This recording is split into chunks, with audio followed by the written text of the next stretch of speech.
Welcome everybody to the North Middlesex Regional School District School Committee meeting on April 12th, 2025. It is 6:02. I'm going to call the meeting to order. This session is being recorded. I'll have a roll call vote. Randy Rush. Here. Keenan Francois. Here. Jackie White. Here. Kim Craven. Here. Patrick McPhillips. Here. Alexander Benkuti. I'm going to get that right. Alexander. I'm here. Thank you. Then we have several from administration. Would you guys like me to introduce Lisa you? Bloom is in the waiting area, by the way. Yeah, I Okay. promoted her. She's coming in. Okay, thank you. Would you guys like me to introduce who is all on the call? Or just I think the we can committee probably members? do it when it's our opportunity to speak. If that makes All sense. right. And Lisa Bloom is in the call as well. Lisa, we just took roll call. Yes, I'm here. All right. Thank you, everyone. All right. I'm going to take a motion for the consent agenda as presented. Or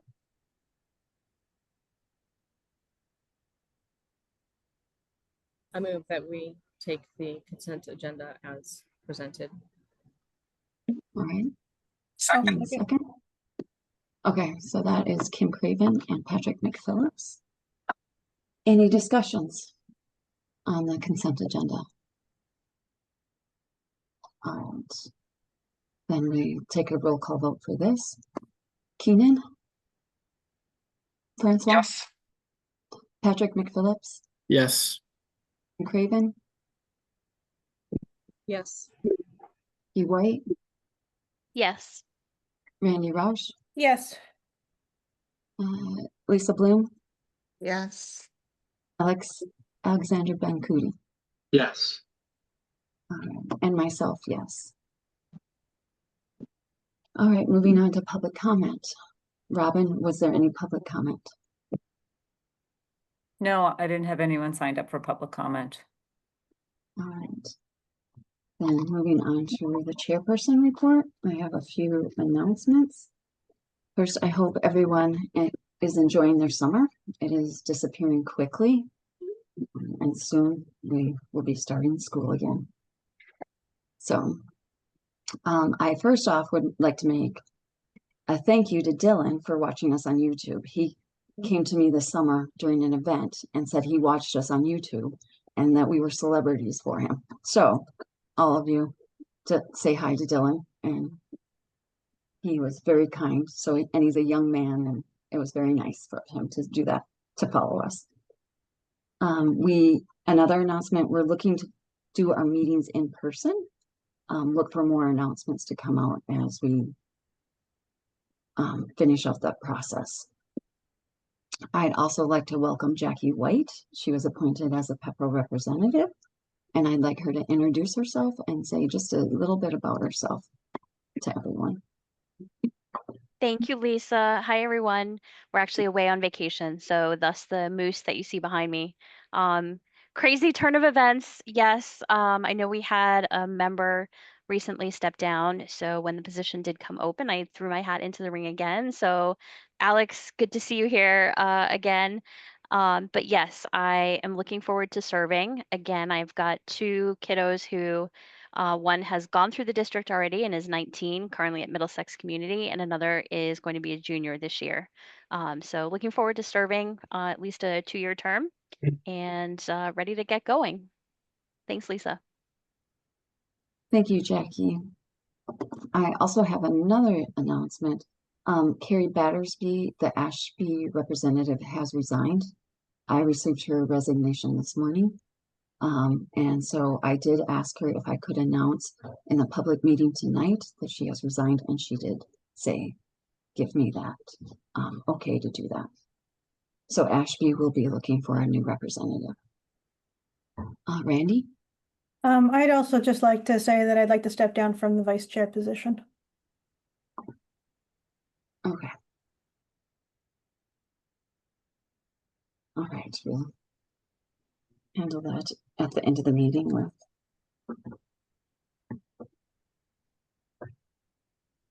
All right, going on.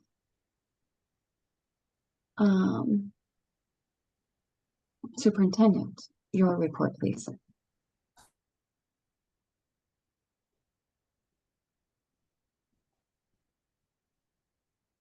Just switching screens. Give me one moment, please. Okay, so I've got multiple things to report on. If it's okay, I'd like to report on them and then take any questions at the end, if that's acceptable.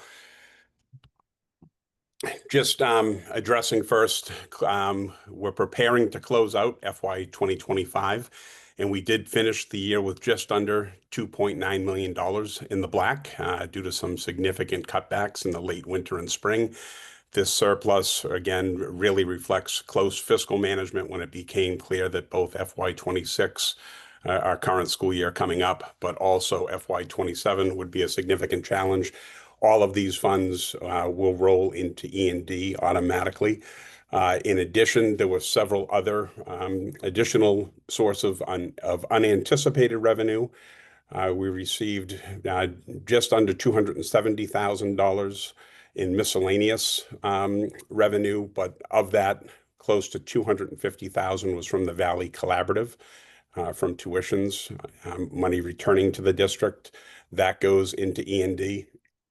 Also, our Neshoba Minuteman Health Group, we received just over $1 million, and approximately half of that was put back into school choice revolving, which was used to assist with that transition, and the other half is going into E&D as dictated. And then we received close to $60,000 in Medicaid and just over $250,000 in investment income, and all of that goes into E&D. School choice, just to point out, is separate from E&D, but at this point, all of our remaining FY 25 funds and revenue is being moved into the excess and deficiency fund. What is unfortunate about this is that these funds cannot be utilized until that money is certified by the state, which generally does not happen until February. So that is something that we could potentially look at the end of FY 26 or possibly to assist with the FY 27 budget. So that is it on the FY 25 budget. Did want to connect with everyone regarding the high school football program. We did get word last week that with dropping numbers, we only had 14 students ultimately sign up for the program. It is something that is a concern statewide. It's not just happening here in NM. It is happening statewide, and it's really a combination of some of it is being attributed, according to the MIAA, to concussion issues, but most of it is really being attributed to the rise in club sports. Football is not the only program that is struggling. And by that, I mean many of the athletes that generally play football, basketball, ice hockey, lacrosse, and baseball players are oftentimes playing those sports now year round for a club team. They're able to play for the high school team in most cases in those particular sports, but generally speaking, club sports are having a significant impact on high school sports programming. Again, not just in NM, but across the state and across the nation for that matter, as many students are specializing in one sport now. So in talking with Groton Dunstable, their roster was also below 20. So we will be co-oping with them for the 2025 season. The hope was to get a press release out for that early last week, but the MIAA, who did tell us that they would have an answer, because it is something they have to vote on all co-op programs, last Wednesday did not give us official word until late this afternoon, about an hour before this meeting. So I'm sharing with everyone now. Essentially, Groton Dunstable has 4 home games this year. North Middlesex, because Groton Dunstable has more players, they have the ability to host the program. So we will have 1 home game with the possibility of more, depending upon weather, because they do not have a turf field. Again, the reason for the co-op is consistent with national trends in football due to the reasons I outlined. Last year, our roster ended up being 30 players, and by the time we got to our last game, we were down to 16 due to injuries and other reasons. But in addition to that, of those 30 players, 17 of them were seniors, and they have since graduated. As far as NM is concerned, Coach Rivers will be joining the Groton Dunstable staff. He will receive the full head coaching stipend, and he will serve as the primary liaison and point of contact for our student athletes and assist with transportation to and from practices in the afternoon. There will be, at this point, there does not appear to be a need for any additional stipends to be paid because the rest of the staff will be rounded out by GD. There has already been a pretty significant push from the community to see if something can be done to bring NM back, either in 2026, possibly 2027. And that is something that I am more than happy to work with Athletic Director DeMar, Principal Smith on, as well as with any community members that are interested in engaging in this push to, again, bring NM back to having its own independent program. But for now, that co-op agreement is a 2-year commitment. It is something that we can step out of after a year. But for now, we've been approved for a 2-year commitment to work with GD. Also wanted to talk a little bit about high school participation with some of the increased user fees. We do not have final numbers yet, but something that I do want everyone to pay close attention to, and I will share the final numbers once we have them. It's still relatively busy this time of year with students registering because many do wait until the last a couple weeks of registration, is that we are dropping in enrollment. And that is something we have seen coming. We are working on putting together something for the committee to show that the drop in enrollment is not just at the high school, but it's basically with some of the ebbs and flows we're seeing at particular grade levels. And we are down to 649 students at the high school, which also is playing a role in some of those lower football numbers and potentially some other areas as well. So it's a high school, I want to say 8 years ago when I came, was close to 850 students. And again, we have had some classes that are relatively large, some classes that are relatively small. And right now we are dealing with really 4 classes that have been small for quite some time. And it does appear as though North Middlesex is, as a district, has an aging population. And by that, I mean we have families that have sent kids to the school district, but they're also remaining in the school district. And it's something, it's a trend, again, that happens in other districts, other communities as well. And it's something that eventually will turn. But right now we are dealing with some low enrollment numbers. Also, I had mentioned to the committee, we had not tracked participation in extracurricular activities historically. That is something that Mr. DeMar will be monitoring moving forward. So that's something I'll be able to share with the committee as well come the end of the school year, and possibly over the course of the year as well, just to check in. Updating everyone on the Squannacook and Spalding Memorial School drop-offs, the elementary start times and length of the school day for the 2025-2026 school year. This will involve not necessarily a calendar change, but it does change the start and end times, which are part of the school calendar. We have worked on this with D-Bus. We've been working with D-Bus since the spring. And what we've been able to do is basically set up a 15-minute window from student arrival to student start time at all 3 of our elementary schools. The difference is that both Squannacook and Spalding, we have the students arriving at 8:50 and a planned start time for 9:05 a.m. in both buildings, where Varnum Brook is slightly different with a student arrival time at 8:45 and a start time at 9 o'clock. Dismissal times would be 3:10 for Squannacook and Spalding and 3:05 for Varnum Brook. So Varnum Brook is remaining the same. This will be added to the school calendar, provided it is approved by the committee tonight. So it is not something that you have to remember. It should be, again, if it's approved, it will be published ASAP and will be made available to the public, and it will be a part of the school district calendar for 25-26. Couple other issues I just wanted to update everyone on. We are looking at pursuing some career and technical education initiatives.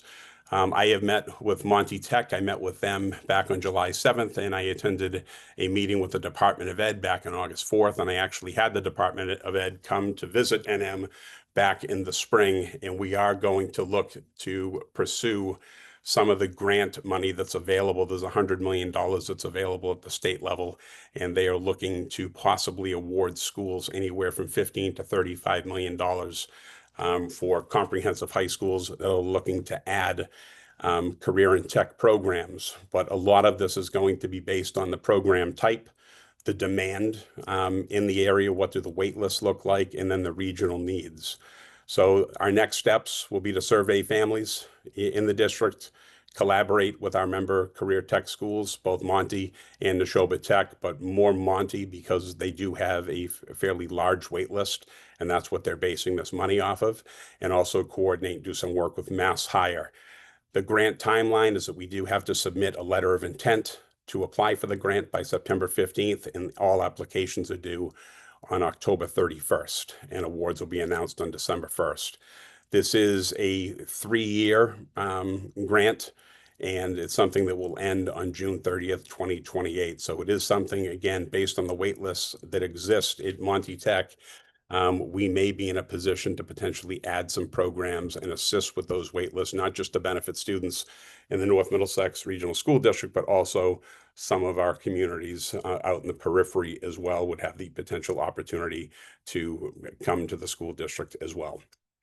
And lastly, just 2 important trainings the administration has gone through. We had John Guilfoyle and Associates provide us with a special education training for administrators. There were 2 full-day trainings for us, and that was done with members of the Air Shirley team as well.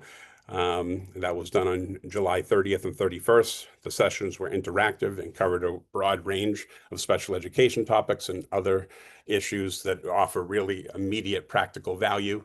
And then on Thursday of this week, we are having a specialist come in from AI for Education to offer training to our administrative team on an overview of artificial intelligence, discussing myths and the historical evolution, hands-on experience, looking at using ChatGPT, Notebook LM, Napkin AI, along with some guided activities, prompt engineering, and then ethical considerations that we have to look at for our staff and students around academic integrity and responsible use and things of that nature.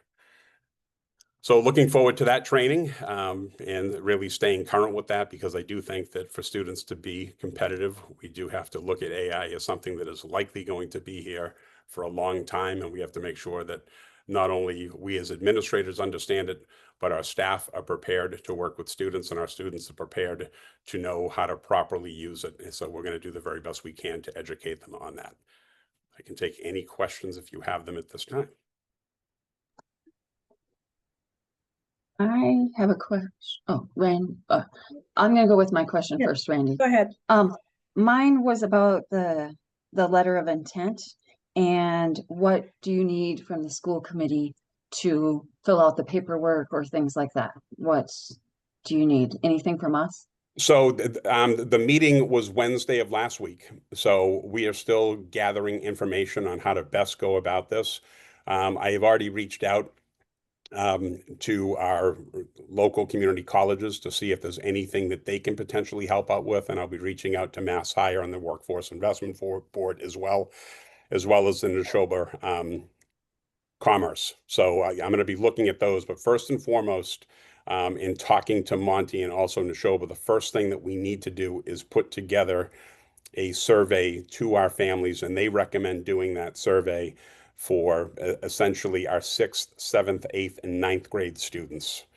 So it's not something that they recommend for all students or even current high school students beyond grade 9, because this is something that's going to take a couple years to get up and running. So they really recommend surveying just based on best practice from Career and Tech Ed on looking at the future students of the high school, and again, how to best offer programs that they would be interested in.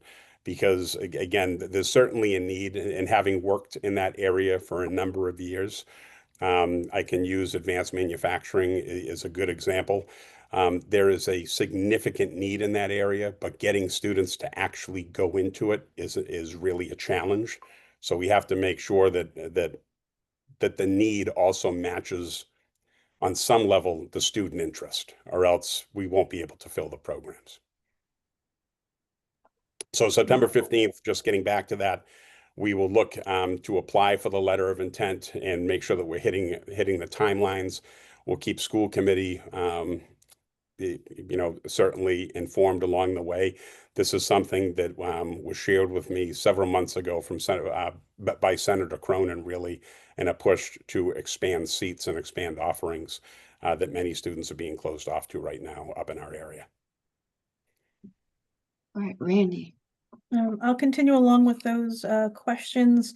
With these programs, are these programs that we're going to be fully in charge of? Is there any help with getting curriculum? Being that we haven't worked with these programs before, and the tech schools, Monty and Neshoba, both have many, many years of tried programs and curriculums.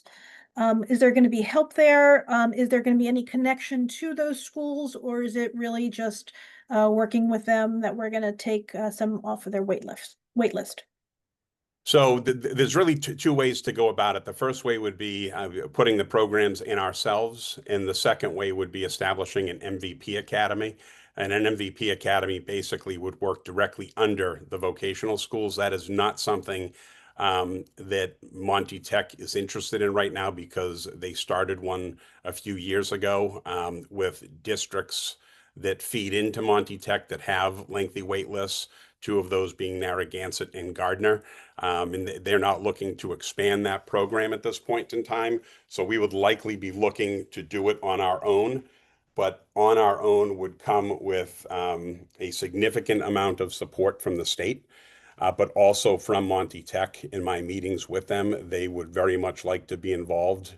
And even though it's not something that they would be directly overseeing, they're very willing to help out, and they're very interested in making sure that the students that aren't getting into Monty Tech, for whatever reason it may be, have the opportunity to pursue a career in tech area. So the support would be there both from the state and also from Monty. And it's not that Neshoba is not willing to assist, but Neshoba does not have the wait list right now that Monty does. So really our push is going to be that Monty, and Ashby is the only community that feeds into Monty Tech. But in addition to that, there are several communities that feed into Monty Tech in our immediate area that have wait lists, and students are not getting in. So again, there's that potential to pull students from other districts as well. Okay. At what point will something be put together where the school committee will understand what fee, how much is going to cost basically the district to get this program up and running, and how much is going to cost to run versus how much we're getting from the state to get approval from us? Because talking in the air sounds like a fantastic program. I'd love to bring some of that into the district. But we, are in the middle of budget crisis after budget crisis after budget crisis. We closed a school last year. And if this program is going to take a few years to get off the ground, if we go down this road and we actually approve it, are we going to have the space? Because a decision to have students in Ashby needs to be made. If we're going to need the space, we have to figure out something on how to use the building until it's ready. How is all that going to work? Right. So I am in communication with Jesse around what the guardrails are around Ashby, being that we have to make a decision within the next year, and plan to work with Jesse on whether it's Ashby, whether it's Squanicook, Spalding, or perhaps another location within the school district. Is the MSBA willing to give us time in order to develop programs, provided that whatever we do in any of those buildings, it's going to be used to educate students. What Monty Tech is recommending, and again, this is just coming from Monty Tech, is that we start small. And as long as we run less than 5 programs, we do not need a career in tech director. Once you go over 5, you have to have a director by the CMR at the state level. They're recommending that we look first and foremost at classroom-based programs, marketing, engineering, business, things of those sort, to see if there's a need there, because if there is a need, legal studies would be another one. And again, if there is a need, we have the classroom space. And staying away from things such as carpentry or advanced manufacturing, which would be extremely expensive to open because of the equipment that would need to be purchased. So both the state is looking at that. Also, Monty Tech is recommending that. And that's something, again, that we would look at through sending out a survey and working with Mass Hire to see what are the actual needs and what are the costs going to look like. One question that I did ask, and I did get the answer because I was struggling to get the answer at first, was that if students tuition in to this program, it is not school choice. They would have to pay the tuitioned in amount, which would be in the range of $20,000 to $23,000 per student. So it would be the district that the student is coming from that would be paying for that, much like they would be at one of the vocational schools, because the goal is to increase seats. So obviously, if money like that is coming in for every student that comes in from outside the district, that is something that will help support the programs as well. But as far as the grant, from my understanding right now, the grant is meant to cover the teacher and equipment. It is not necessarily meant to redesign a building or to cover significant construction. The grant is to literally implement programs and be ready to implement programs. So the goal would be initially to look at things such as classroom-based career areas and potentially some agricultural programs at some point as well. If we end up not having Ashby as a viable option when we go to do this, do we actually have enough room in the district? Or is the declining enrollment where you plan on putting some of these programs? The goal would be to use an existing building in the district, whether it be Ashby, Spalding, Squanicook, something along those lines. And DESE is aware of that.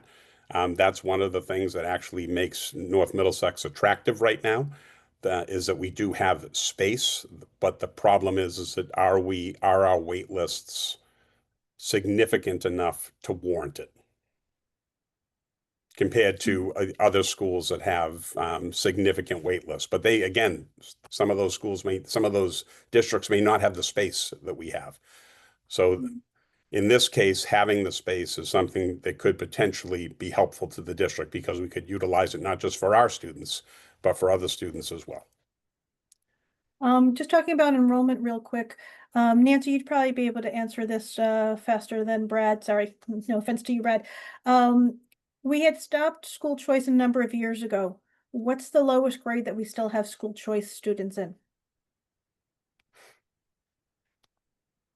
And is that part of our problem with the declining enrollments?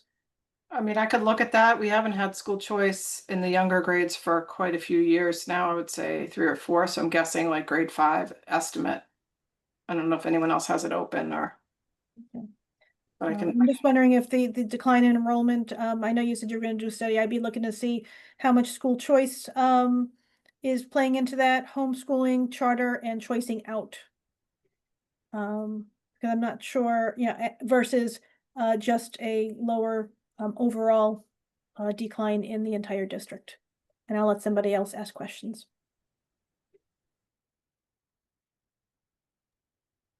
Anyone else? Keenan or Jackie? I see your hand up. So I think you were answering this, Brad, but it sounds like students would not be able to choose. They'd have to pick a track essentially, right? If they're in a different physical building. I was thinking if they're all at NM, some students could choose to do like some of the marketing and or business classes in addition to their regular program of studies. So right now, if it is an expansion, the students would have to pick a track, because part of that track would be having access to the co-op program, where basically junior and hopefully all of senior year is out in that area in the workforce. So it. it's something where essentially it's a career and tech school, and Massachusetts model is very different from other states. There are some states where students take academics in the morning and then they go to the career and tech center like a district like Virginia and Florida do, and they go in the afternoon. Where in Massachusetts, it's very regimented in that students are week on, week off. So they spend a week in their career tech program and then a week in academics, and they alternate back and forth. It's usually freshmen and juniors together, sophomores and seniors together. So there's always students in the class, regardless of whether or not co-op is running. Got it. Perfect. Thank you. And then back to the school start time and end time. Can you just remind us what the current times are for those schools? Sure. So just going back to that, essentially Varnum Brook right now remain the same. Student arrival at 8:45, start time at 9. Squanicook and Spalding bumped by 5 minutes. So instead of arriving at 8:50 and starting at 9, they're starting at 8:50 and starting at 9:05. And that was something, again, in working with D-Bus, that they felt that 5 minutes extra was necessary, as well as that 15-minute window to get students to and from, because the buses, depending upon where they're coming from, there are some that will let off at Squanicook first and then go to Spalding. There are others that will let off at Spalding first and then go to Squanicook. So that 15-minute window is going to be necessary for those buses to get students to and from both buildings. Got it. Thank you. You're welcome. Randy. Along the same lines with the start times, I know there was a number of questions from the community on how it's going to work if you have children at both schools. How is pickup going to work? Because those lines, if I remember correctly from way back when, I know there's a lot more people picking up now, it could take you 20 minutes to get through the line. They are huge. And if you happen to be at the back of one line and you still have to get to the other school, how does that going to work? So that's something that honestly we're going to have to wait and see to see how that plays out. We do have to look at the busing situation first to make sure that the buses are going to get to and from the schools on time. So we're not totally sure how that's going to work out. Parent drop off and pickup changes often fairly regularly. And we do have a number of students, again, post-COVID, that are still being driven. But we do the priority, just because we have to get the buses to and from school on time, that has been the priority. And we will do our very best with parent drop off and pickup as well. But that's something that we haven't done it before, so we're going to have to wait to see how it plays out. We're hoping there has been a modification at Spalding with regard to dismissal, and that the Jersey barriers have been removed along 119. So the buses are going to be able to get out and exit that way. It's an exit only for buses. So the hope is, and this is something that D-Bus requested and we worked with the police department on, as well as the town highway department, is that we're going to be able to get the buses in and out quickly and hopefully have a positive impact on traffic, because we'll be pulling those buses away from student drop off as well, and hopefully eliminating some of the log jam, especially at Spalding, that can be created down at that what's really a difficult intersection when people are trying to pull off on that V area back out onto 119. But we'll work on that with the principals as far as, again, the parent drop off and pickup goes. Anyone else? Randy. Oops, you're on mute. It's I'm okay. trying to give other people a chance, so if anybody else would like to speak, please do. So 2 other things. First, I'll touch upon real quick the AI training that you have for staff. Is there any way the school committee members can also go in there, because we do not have a policy on AI? It'd be really good to kind of see what's being suggested to be used, how it's being used, so we can formulate what we want for the district for AI and the direction of that. I think that would be perfectly fine. We just have to be cautious with a quorum. I believe there are, yeah, I will double check, but I believe that there are exceptions for trainings and things Okay. like that. As far as the quorum, but I can Sure. certainly check on that. And my other question goes back to the END. Nancy, I've heard, I know October 31st, we have to submit all of the information to the DESE for certifying the END. And over just the last couple of months, it's been December or January or February. Is there any way to push them for an earlier certification for that? Because with the amount of END that we're putting on, we are going to be well over the 5% range. I know Townsend and Pepperell are still having budget issues, and it would be really nice if we can sit here and at least discuss whether we want to commit some of that END to go back to the towns and lower their assessments. So we can ask to, fast forward the certification process. What you'll run into, I think, is if our certification happens November, the tax rates for the towns have to be set by the end of, I believe, by the end of December. So you have a really short window to do any kind of votes and have the towns accept it and vote it and then set a tax rate. So I think it might be not impossible, but a bit challenging to try to get it before December 31st. Because the reason we're often pushed off, the ENDs or certifications pushed off, is because of the tax rate setting process for all the towns. So they try to get through all those and then they start working on the END certifications for regional schools. So well, we should definitely talk with the towns and see about timing and if what kind of benefit it could be to them to lower their assessments. My guess is even after the tax rate gets set, if we can give them money back and then they can use it for next year, it's going to help their budgets regardless. But I'd want to talk to the towns and see about that.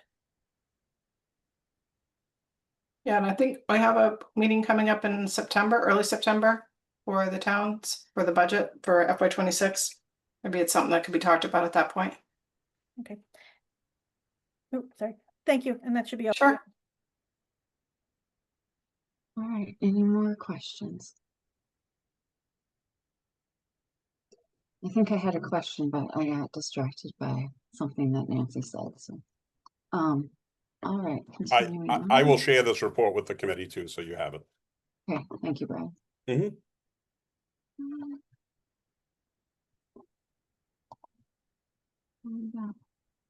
Moving on to new business, it's the roles and responsibilities recommended new titles. That is your area, Superintendent Morgan.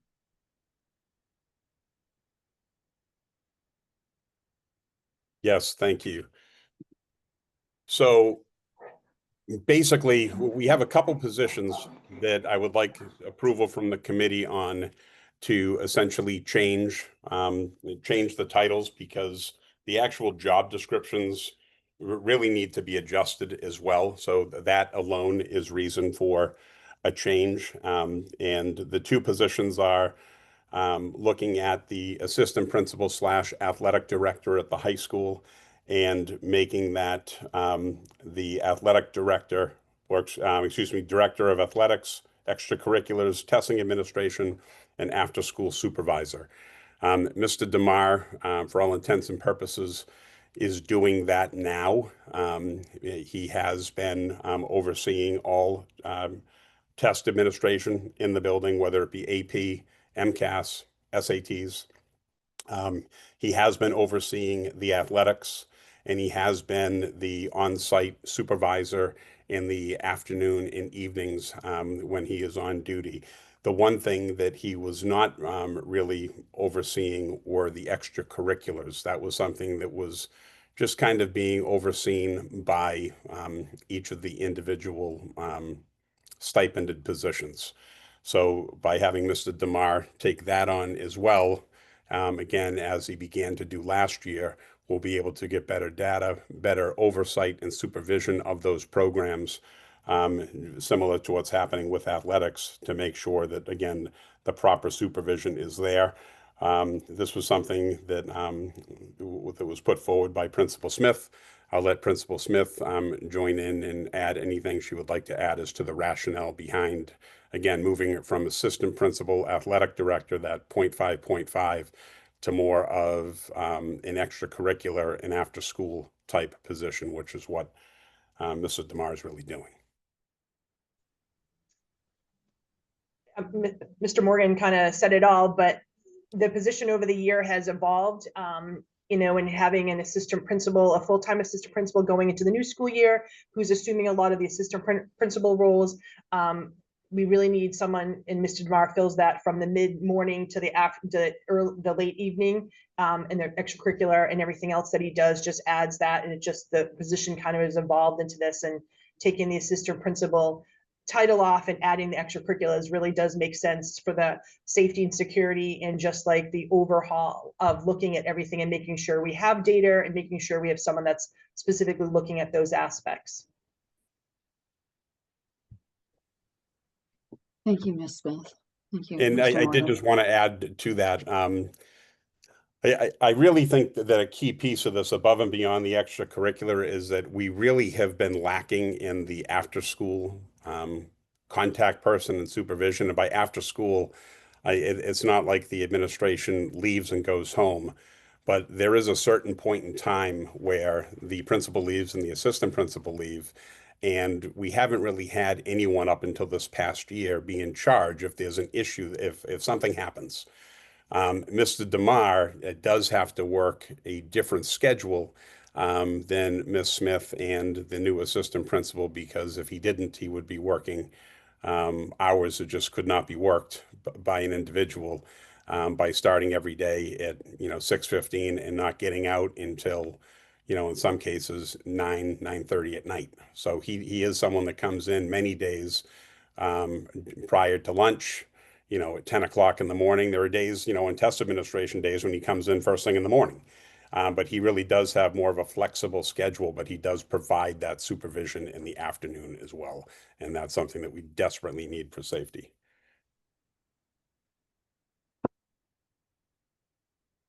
So I'm asking the committee to approve what's essentially a name change.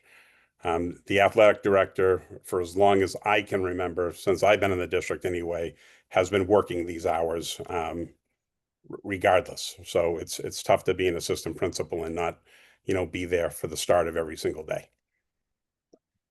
All right. Randy.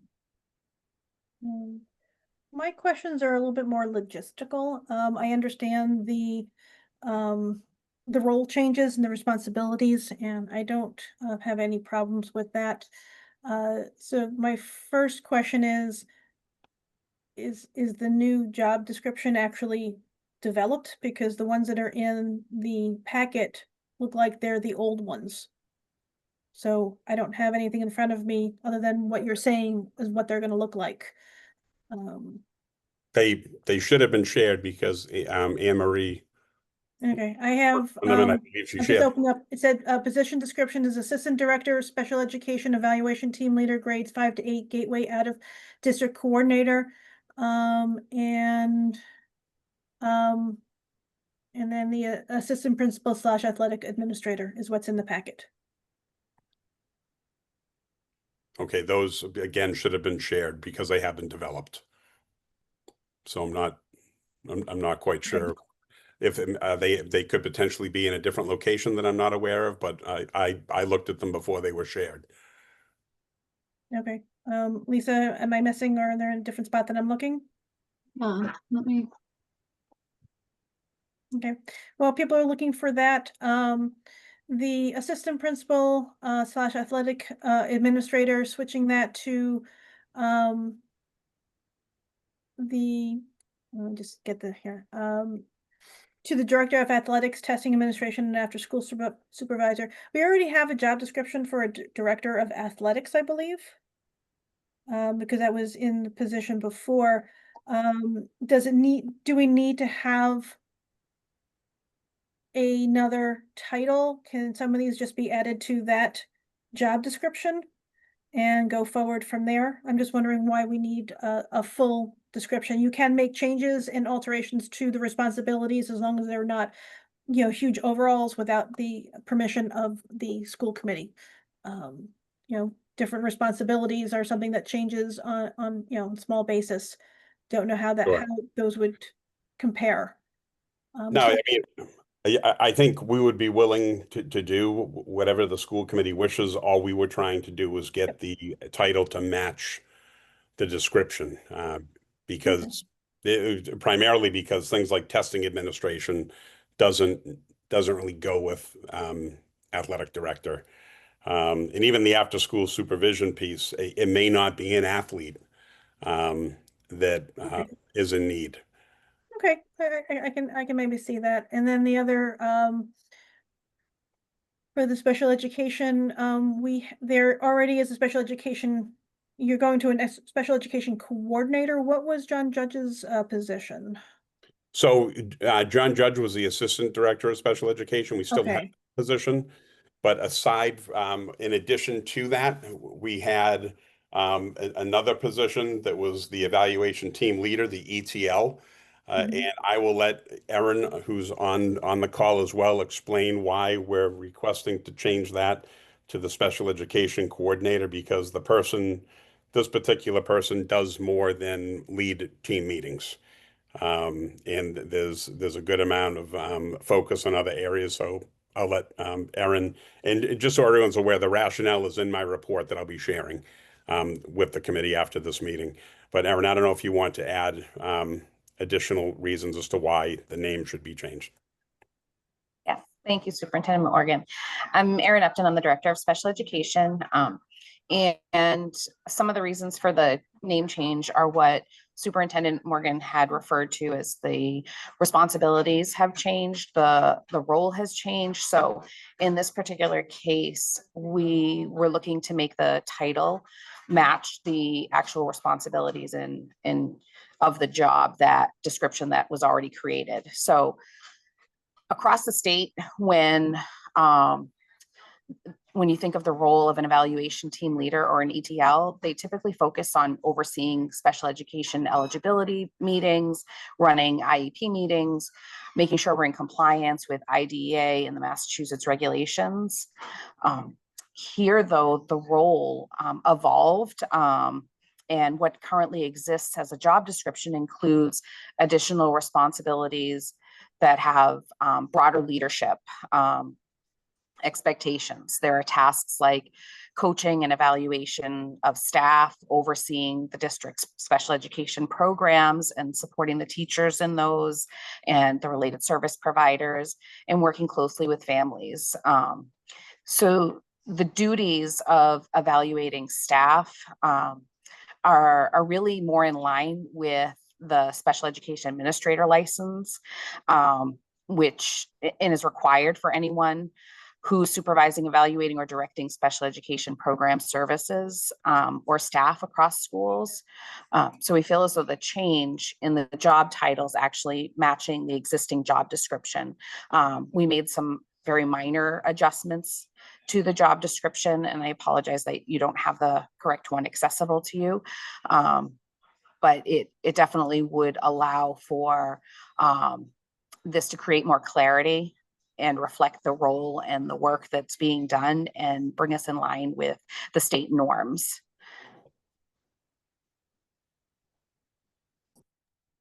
Thank you. I checked the folder and the packet and it has the older ones in them. So it doesn't have the. Again, I'm not sure how that happened. It was my understanding that they were moved into the folder. Yep, I don't know. I'm sorry to interrupt you, Brad. I don't know if there was some confusion with the document. So I do have one, which I just put into the folder. And I'm working on getting the other. So the Director of Athletics, Testing Admin, and After School Supervisor of job description, that has been placed in the shared drive.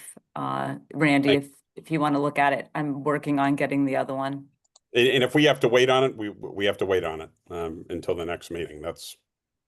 Yeah, I appreciate you working on that right now, Robin, but there's not enough time to pay attention to the meeting and go through and look at the differences between them. We can move it to the next meeting, and now you know the description from both of, from Brad and Aaron on what they are, and so then people can further investigate. I would just want to ask, does the committee feel as though there's any need for Ms. Smith and Ms. Upton to be at the next meeting? Once the job descriptions are shared and the rationale will be shared with all of you as part of my report. I would say probably not, or if something comes up when we review the work, we can request it at that time before the Okay. meeting. Sounds good. Thank you. Patrick McPhillips, you had a question or you're good? I can just hold till next time. I'm good for it. Move on. Okay. All right, moving on. Let me get back to the agenda.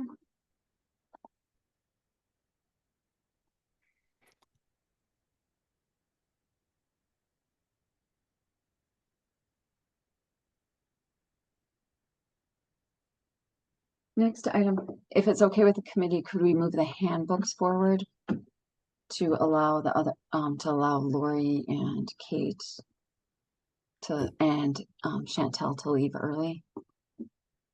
If that's okay. Everyone on the committee okay? I'm That's getting fine with nods. me. Yep, that's fine with me. Yep, that's good. Okay, great. All right. So, Well, so as we do every year, the handbook is reviewed. And this year, the handbook committee was made up of a building leader at each level, Principal Smith, Principal Gajeka, and Principal Olmsted. And they reviewed the handbook. Also, Ann Cromwell Gap, pre-K, collaborated as well to make sure that any necessary recommendations were made. And they, again, made some recommendations to things that they felt were lacking in the handbook. It has been shared with legal, and you should have in front of you a copy of all the highlighted changes. And we do have the three principals here to field any questions that you may have. questions, Keenan? So I have in reviewing this, I just have three things. The first thing on the handbook on page 5, we still have Jill Twig there. We're going to need to update that with Jackie White. On this is regarding the senior privileges. So page 17 of the handbook. I think this one's from Miss Smith. I see you just taking a second to get there. But my only question with that was specifically regarding the attendance requirements for the for seniors heading off campus during their lunch block. The language in there seems to suggest that the attendance requirements are, I believe, three tardies and 3 absences. I'm sorry, I don't have it up right now. For the whole year, as opposed to the current term. I don't know if that was just a me misunderstanding the language thing, but I just wanted clarification on that. Sure. So it says during the prior or current term. So we took this language from the other school districts. I didn't come up with this. I took it from them. So we talked about the reason why there is that it's either 3 tardies or 3 absences, no more than that.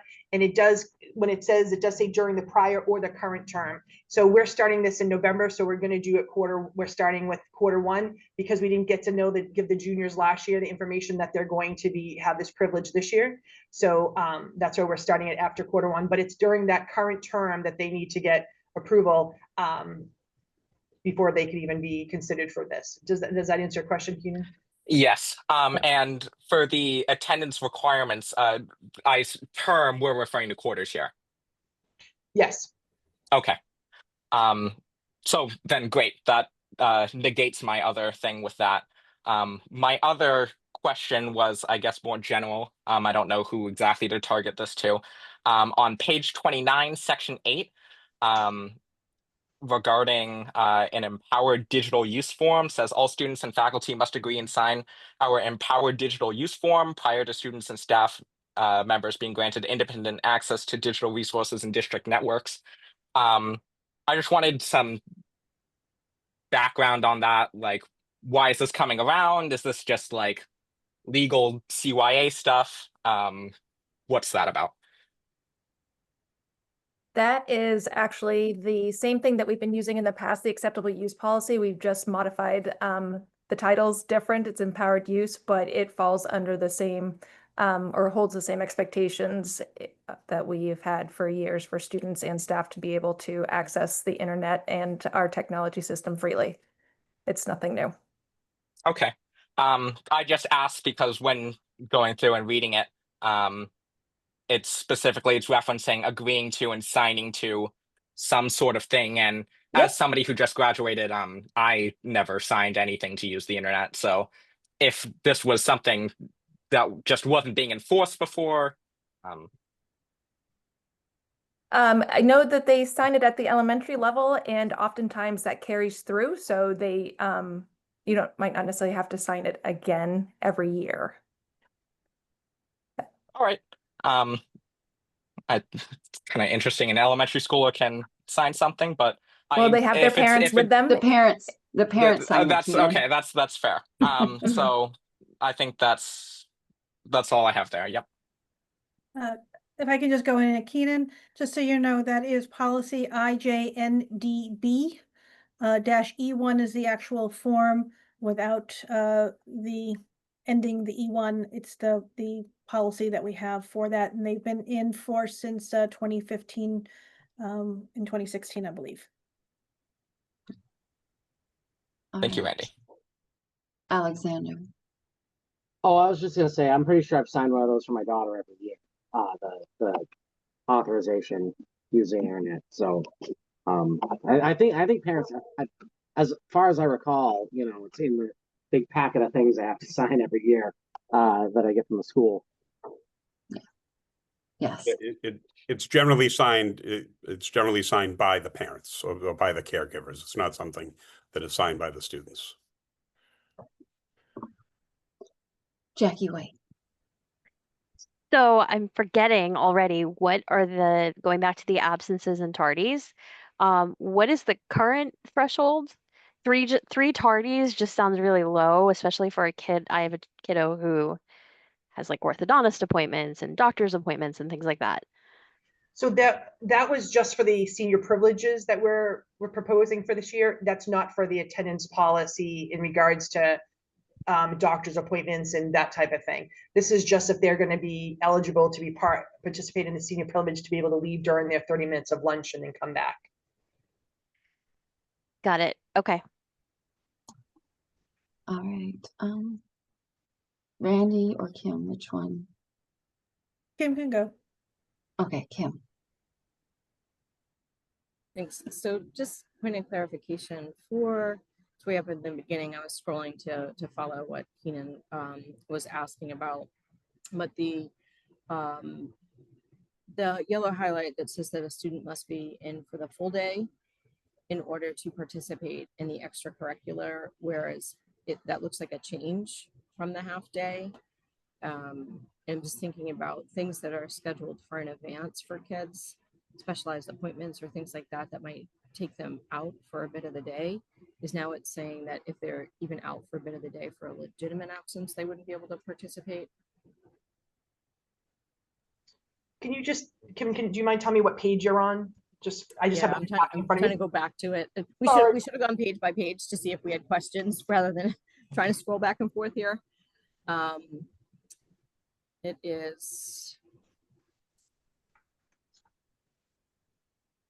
early in the handbook. I think it's under number 4. It's on page 10, I think. Yeah. Thank you. Yes. Right under number 4 on page 10. So that was added this year based on students who think that it used to, students who can't have to be here for the full day to participate. If you have a doctor's appointment, you have a doctor's note, or any of the things that are part of our attendance policy, and you have legitimate things, that does not count against this. Those are legitimate things that you leave to your orthodontist appointment because you can only get at a certain time of day and you come back, then that's not going to be a problem. These are students that are coming in late and think, oh, well, my parent called me in that I can be late, but that doesn't allow you to participate. You have to be here for the full day. It has to be a legitimate doctor's note or one of those things cited in the attendance policy. Okay, it just, where the attendance policy was cited there, but then it was a new addition. It does seem to create a little bit of conflict.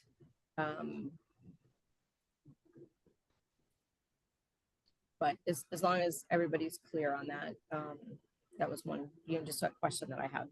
Yeah, can we just clarify it, because we've been doing it, we even have this for years, and that we just wanted to make sure that the wording, we kind of fell into place. Okay, thanks. Randy.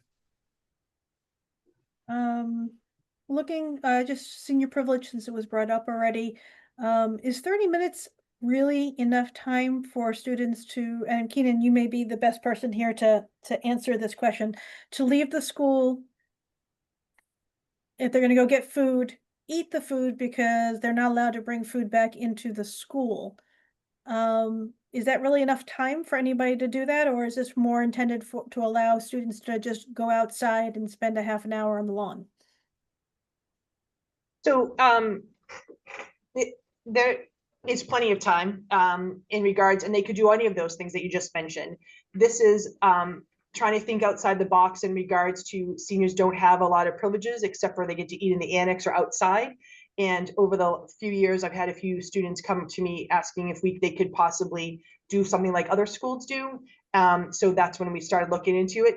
We are in a unique situation here at North Middlesex because we have all these places across the street that is quite, Hannaford and all these fast food and different things like that. Sometimes it's just for kids that they want to sit outside because they want to break from everybody else. And some kids might just go and sit in the gazebo or might go and sit in their car. So the 30 minutes, we are going to try it out and see, but I do think that 30 minutes might be enough time. We're piloting it. We'll see what happens. And Randy, I would concur with that as well. During my experience, 30 minutes is plenty enough time. I'm a little bit biased. The high school is 5-minute walk down the road from my house. But I think the idea of this is more to just give people a little bit more, or give seniors a little bit more freedom to get out of the building. I'm not opposed to doing that. I think it's a good idea. When I mentioned it to my daughter, she was just like, they're never going to be able to get an order and get back and actually have to eat it before they get into the building. Just another opinion, but try it out, see what happens. I'm sure they will let you know if it's not enough time.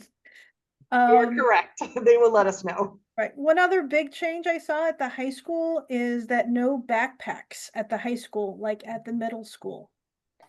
How is that going to work? Because I had 3 kids. Well, I guess 2 kids went fully all 4 years through the new high school, and one only had 2 years in the high school. And the complaint always was that and 2 of them were athletes, that they could never get to their locker in the 3 minutes it took time to get from one class to the next. Nobody used their lockers because there wasn't enough time. Some kids were late getting to class because they had to go across the whole building just to walk and get through the crowds. So how is no backpacks going to work? I'm envisioning, kids carrying like, 5 notebooks, and things like that. So the reason why we're going to wear no backpacks, one is the consistency with the middle school, but also it's for safety and security with our class sizes at 30, and sometimes plus, and our students are larger because they're kid adults. All the backpacks in the room and the amount of kids in there and the desks and chairs, it's very difficult for staff members to be able to walk around and interact and help students and see what they're doing on their Chromebooks. And so the staff have brought it forward in the last year, and we kind of looked at that. To counter some of those things is to utilize lockers, which we have never used the lockers here in the 8 years that we've been open. The first year we gave lockers out and no one used them. We maybe have a handful that have asked for them over the years. So staff members have worked diligently at the end of the school year and us in the school during the summer, and we've opened all the lockers to make sure that they will open for them. And we have also put in place an increase in passing time. So it used to be 3 minutes between passing to go. It is now going to be 5 minutes. And that is so after each class, if someone chooses to, they can go to their locker. We're hoping that with the increase in passing time, 1, that they can use the locker, 2, they can use the bathrooms, and 3, part of high school. It's not just academics, it is that social piece. And a lot of times kids don't have classes with their friends. And in the last couple of years, if you come here between classes, you'd see a group of kids that would be in the commons trying to talk to their friends, and then they'd scatter off, and then sometimes they might be a few seconds late. So we're hoping that this is going to counter all that, so that way they would spend more time in their class during their class time and not ask for passes to go different things. And where we did, approach it with students and let them know ahead of time. And there was a couple of students that had, were kind of gripes about it. But when we started talking to them and explaining why, we had some great feedback for students about how to give the lockers out. So we're going to do it by grade level. And the hope is that they're going to have the same locker for 4 years. And we did it by pods with their grade level so they can see their friends at the same time. So that was extra suggestion by the students that we were listening to. Okay, I'm glad you were addressing the time piece, because that was the big worry, because I know chronically it was, we don't have time. My kids wouldn't bring coats to school because they didn't have time to put it in their locker in the morning. So just wanted to make sure about that. And I'm just questioning, the teacher detention is new. I'm assuming that this is just trying to create a smaller level before going to the administration to try and nip some things in the bud. We've always had teacher detentions at the high school. Teachers give them out, they'd have them stay after school. They not necessarily call them a teacher detention, but they would say, please stay after school for 5 minutes or whatever. So now that we're just putting it in the handbook to notice that there is a teacher detention that it could be that the teachers might do. It's just an option for teachers. And you're right, it's another level that they could do that before it gets to the admin level. Okay. And just the one last thing I have is more logistical on page 44. Let me go down so I can get the exact language.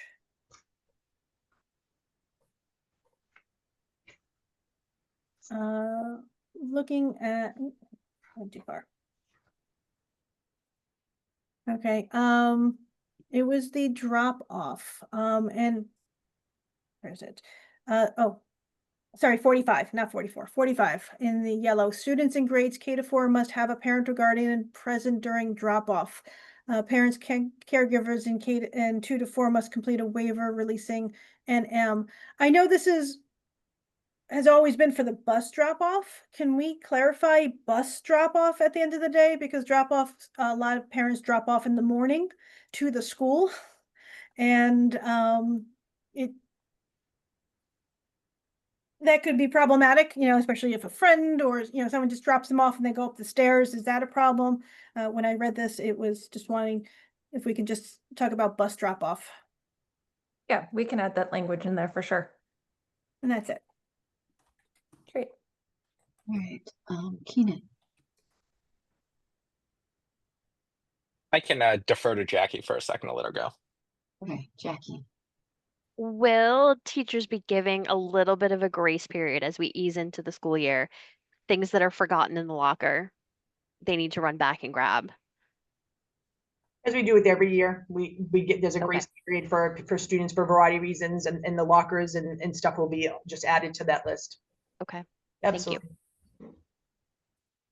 Keenan. And Ms. Smith, I would just be curious to see if, whether it be midway through the year as we go into semester 2, or if we even at the end of the year, if we can have, some student feedback on the program. Obviously, I have no stakes in it anymore. Personally, for me, it's hard for me to envision how this is going to work out. I can see some potential friction happening, but we've handled change we've had a lot of change in the last 4 years at the high school level. So, and I think the student body has handled it gracefully. But I would be curious, in 3-4 months down the road, if we could get some, whether it be written student feedback, or if we have some students come in front of the committee and just tell us about how they've experienced the change. Keenan, what change are you talking about? And for like going into the next year for the backpacks, the lack of backpacks, and going to a locker system. Like just an update on it, Lori.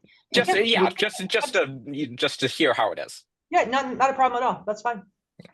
Thank you. And I want to add on to that, if we get some kind of update on how it works with the seniors having their privileges too.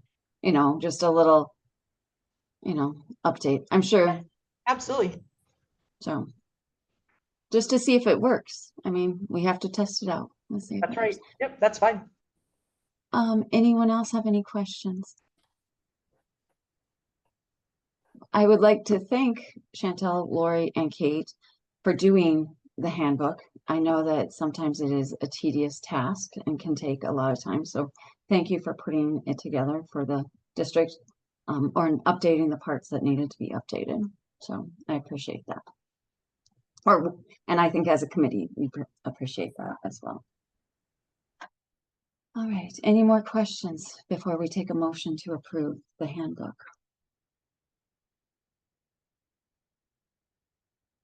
May I have a motion? I will move I'll move to to approve approve handbook. the North Middlesex Regional School District Handbook as presented. Second. I second. Okay, we got Randy and Alexander. All right, any more discussion on the handbook? All right, Jackie White, Yes. Keenan Francois, Yes. Randy Roush, Yes. Kim Craven, Yes. Patrick McPhillips, Yes. Lisa Bloom, Yes. Alexander Bracuti, Yes. Cootie, and Like I Lisa Martin. banned cooties, right? Okay, Dan Cooties. All right, and Lisa Martin, yes. So thank you guys for approval. All right, moving on. The district treasurer, Nancy Haynes. Yes, we every year at the organizational meeting approve the district treasurer position, but what we've been sort of dropped off is sometime to consider any kind of a change in salary to approve the salary for the district treasurer. The district treasurer is a school committee appointed position and has been in that role for many years. I just, sort of just slipped my mind about it, but he really hasn't had a COLA change in salary, anything. I just wanted to bring it to the committee to see if they wanted to consider making any change for FY26. He's a very part-time person, has a stipend of $12,669. And again, that's been the same rate for the past at least 4 or 5 years, I believe.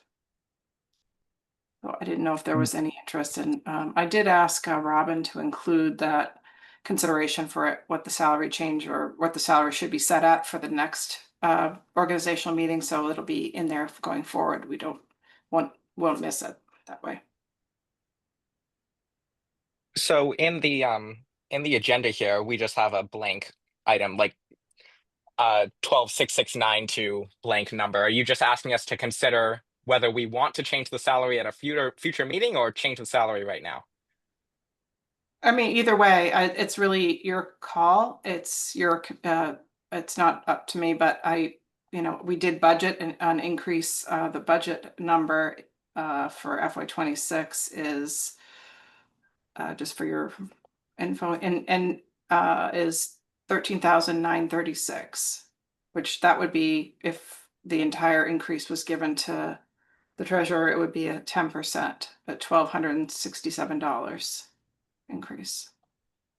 Again, it's up to the committee. If you want to defer it, that's fine. And no, it's not a rush or anything. If you want to consider it. What was that number? Sorry. The 10% increase. The 10% is 13,936. And we have not raised the salary for this person for 4 to 5 years, correct? Correct.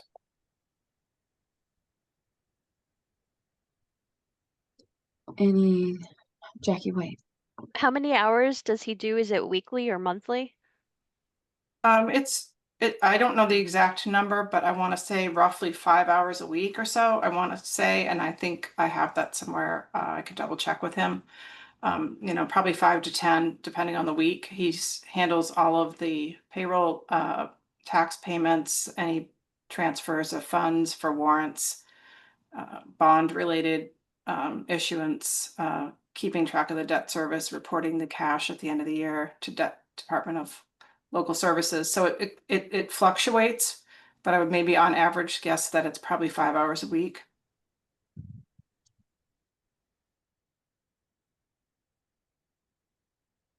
Randy. Is there like a going rate that's typical in different districts, whether it be an hourly rate or a for the year? I mean, I don't have, it's not much, and if we haven't given him a raise in 4 years, we've never had a problem with the treasurer. He's always done right by the district and done everything well, and everything that we need. But I'm just curious, what other districts are paying for this. I did not pull other districts. I mean, some of them have a different structure, so sometimes it's a little hard to compare apples to apples. Where we have a district accountant, other districts might not, in which case the treasurer's position might be slightly differently structured different. But I could look at some of the regional schools and see what those rates look like. Patrick McPhillips. This is you did the 5 hours, let's say 5 to 10, 7 hours. Is that 52 weeks a year? That's all year? Or does he do like teacher, like the 9.5 months? No, it's year round. Okay.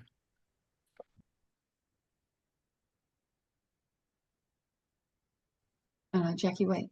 Are you able to share his name and what he does? Like, does he do other part-time work or have other employment?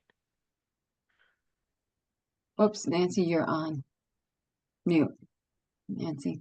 Yeah, so he was appointed, his name is Michael Hartnett. He's been the district treasurer for many years. He also has been the treasurer. He works for the town of Groton. And I believe he's scaled back his role there, but he still works for the town of Groton. So he does this as a part-time position. Jackie, so that, or all new members, so you have guidance on this. He is somebody that the school committee appoints. We appoint the treasurer at our organizational meeting. Is there anything I need to add to that, Randy? About the treasurer? I think. No, there's not much. We appoint him and he works with Nancy and does what we need. Yeah. And again, it's not a rush to do this. I just noticed it and wanted to bring it forward. Consideration. Anyone? Thoughts? Anyone want to make a motion? It is budgeted, correct, for next year, Nancy? Yes, it's budgeted. The budget for next year. I mean, if you're wanting to assign the whole budget, that's not necessarily required, but it's 13,936. 13,936. I will make a motion. I will move that the school committee approve this district treasurer stipend increase from $12,669 to $13,936. I'll second that. And Kim will second that. All right, any more discussion? All right, Patrick McPhillips. Yes. Lisa Bloom. Yes. Let's see. Alexander Bancuti. Yes. Keenan Francois. Yes. Kim Craven. Yes. Jackie White. Yes. Randy Roush. Yes. And mine is Lisa Martin, yes. All right. Thank you, everyone. Moving on. So this is a proposal that Randy and I have talked about bringing in a team building or training. She's been working with MASC, and she can fill you on what MASC training is looking like. Tony is somebody that was recommended from Brad's worked with him a little bit on different things. He was a former superintendent. He now goes around doing team building exercises for different things for districts, different organizations. Brad maybe can give a little more input on Tony. Brad? Whoops, you're on mute. You're on mute, Brad. Thank you. Sorry that we have to go back to the calendar after we talk about Mr. Ben. So in talking with the school committee, I know that there was a request for some team building work. So I reached out to other superintendents and other people that I work with on some of the collaboratives. And when I put the word out for who would be a good person, Tony Bent's name was given to me by Chris Scott, who is the executive director of the Valley Collaborative.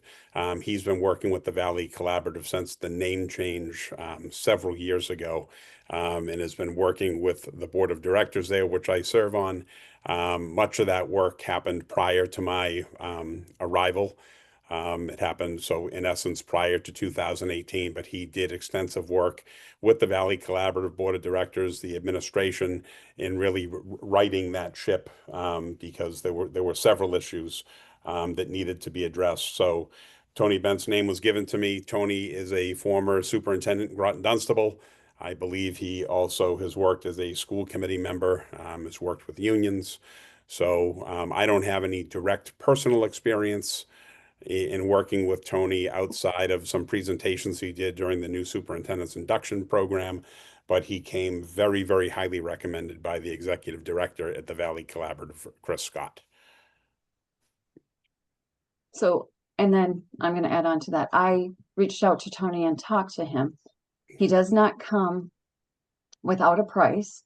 So he does give a session for 3 hours. It's a half a day session for $1,500. He covers the roles and responsibilities, strengthening relationships within the committee and the district leadership, deepening the understanding of school committee work with the governance, accountability, and collaboration. Randy and I did talk about having MASC do the roles and responsibilities part of it, and then having him possibly fill in the 3 hours with the strengthening of relationships and the understanding of the school committee work. He also offers, before you go into the big session of 3 hours, he offers mini pre-sessions individually, a 30-minute Zoom with each individual committee member. And those come at a price of $75 to $100 each.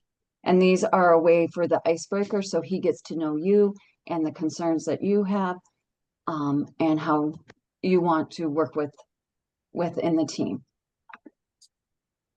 So, any discussion? Do people want to go forward with this?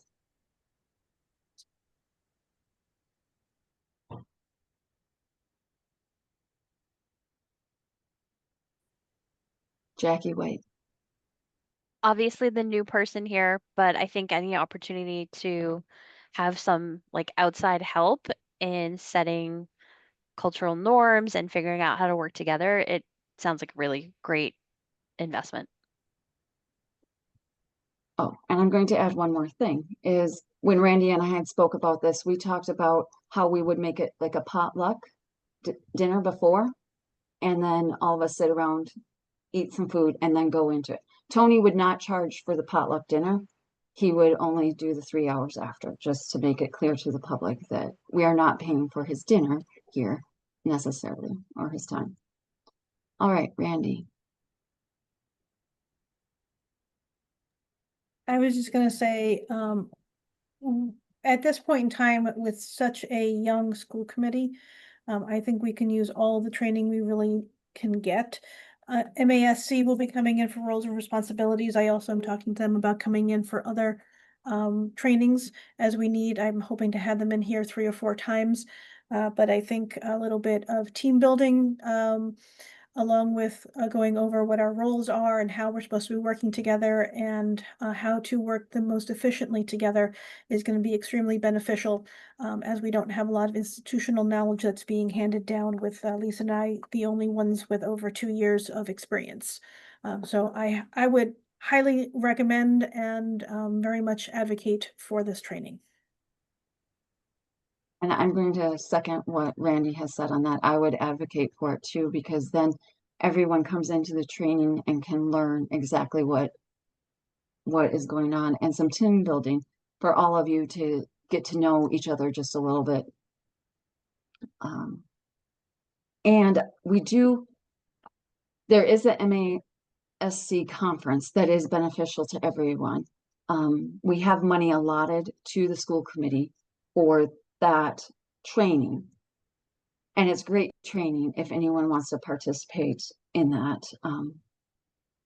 You'll be getting pamphlets in the mail and you'll see those. I don't know, Lisa Bloom, have you gone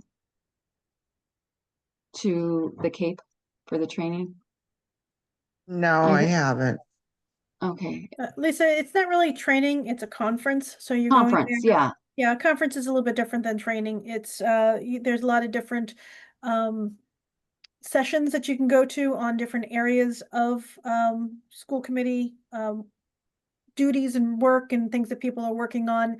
Everything from you can take the charting the course there. Yeah. They offer that at the end of it.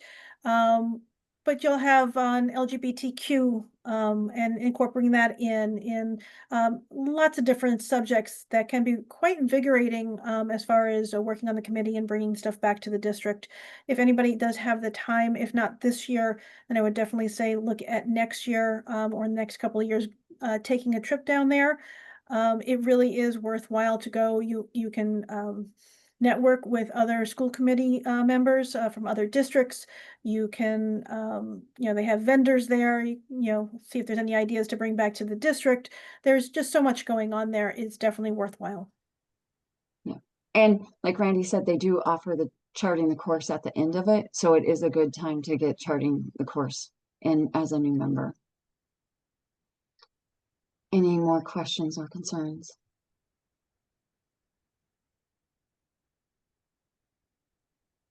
All right. Randy, the proposed or the MASC training session for roles and responsibilities, are we looking for September 30th for that, correct? September 30th is when they're going to be coming in. They were looking at our school committee calendar, and that was one of the work sessions that we had. So that would be a Tuesday at 6 o'clock. And I believe they said that they can either do it in person or on Zoom, whichever we prefer. I know we were trying for our work sessions in person. I think we could aim for an in-person. I think it will be in person, the roles and responsibilities.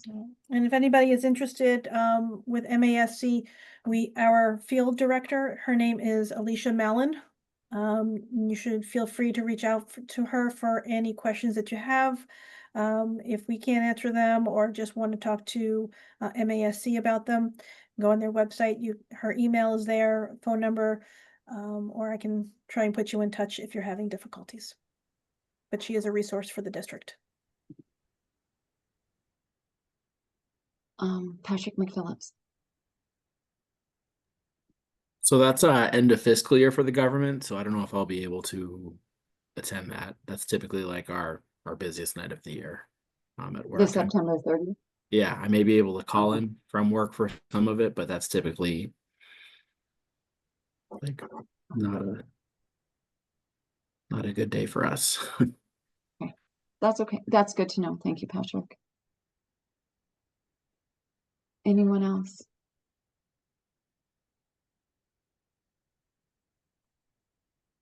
Does somebody want to make a motion to bring Tony in for the team building?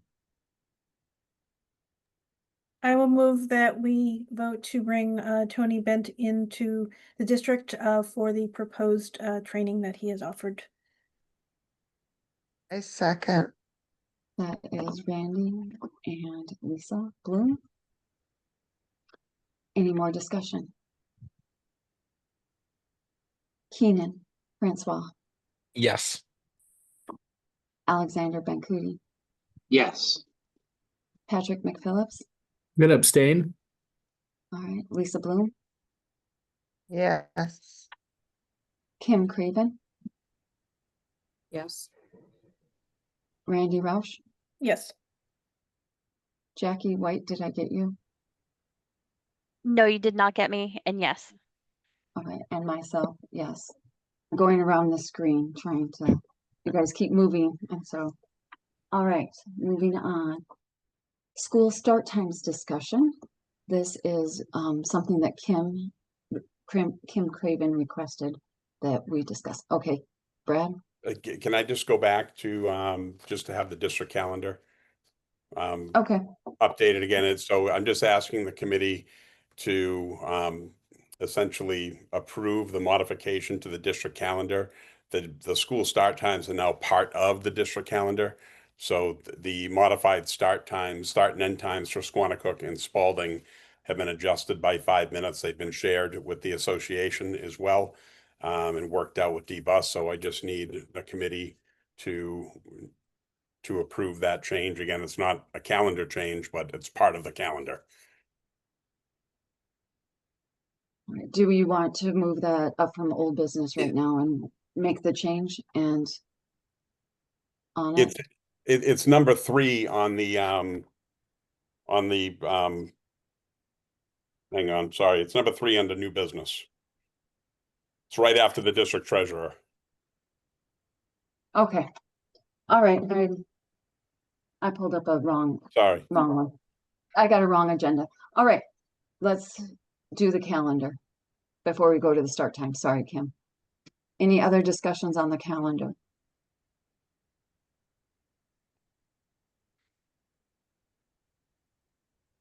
Was there any updates to the Again, calendar? it's just the start times, that's it.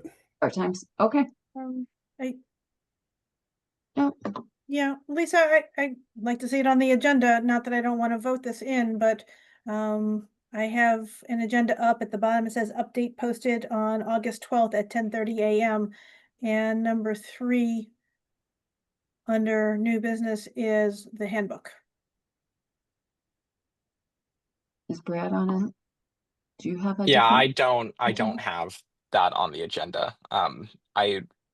I feel like we should still be able to vote on this. I think we didn't reasonably anticipate it, so I feel like it should be acceptable to vote on it, and I'm comfortable making a motion if that's okay. The agenda I'm working off of is the agenda that's posted with the Zoom meeting. Yeah, Brad, it could be, there were multiple agendas posted because Okay. there were so many changes with errors that were in documents submitted in the packet. So Okay. I'm sorry, you could be working off of Yeah, no worries. one. That's okay. And if I may, Madam Chair, that the superintendent wants to discuss school start times. He's seeing it on an agenda that he has, and we do have school start time discussion on this agenda. So I could see where that would be confusing, that even if he saw one agenda with it on number 3, and this agenda has it on number 5, he might not have known that it was an agenda item that I had asked for, as opposed to the agenda item that he had asked for. So I think there could have been a level of confusion or conflict that we both had the need for the school start time discussion, but for different reasons. And just to be honest, I'm not sure, and Randy would know this better than I, this isn't really a calendar change. It's not changing the calendar, so I'm not even sure this is something that needs to be voted on. It is a school start time change, but it's not technically a calendar change. We added these items to the calendar just to make it more user-friendly for families. As well as snow day protocols and things like that. Those are all part of the district calendar now. So, Madam Chair, it would seem like that is under day-to-day operations that would not require our approval.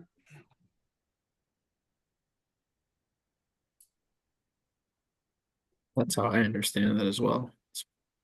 I'm going to defer to Randy since she is, Yeah. Yeah, I would, hold on a minute. I'm just gonna mute while the phone answers. okay.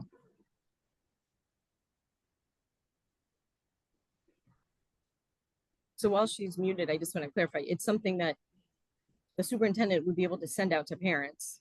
It could be posted somewhere different for convenience of families. It's on the calendar now, so they don't have to go look for it.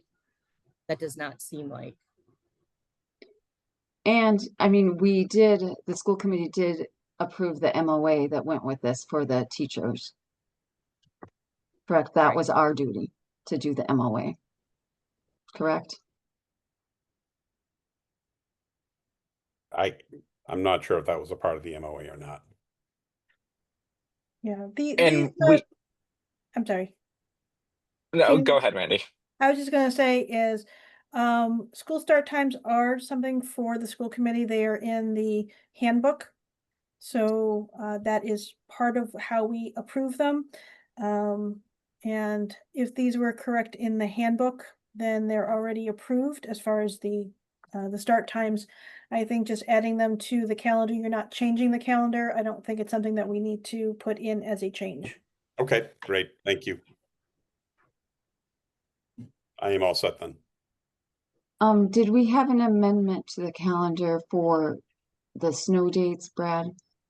That you talked about, that dates that you could not bring? So I have a request on the school committee calendar.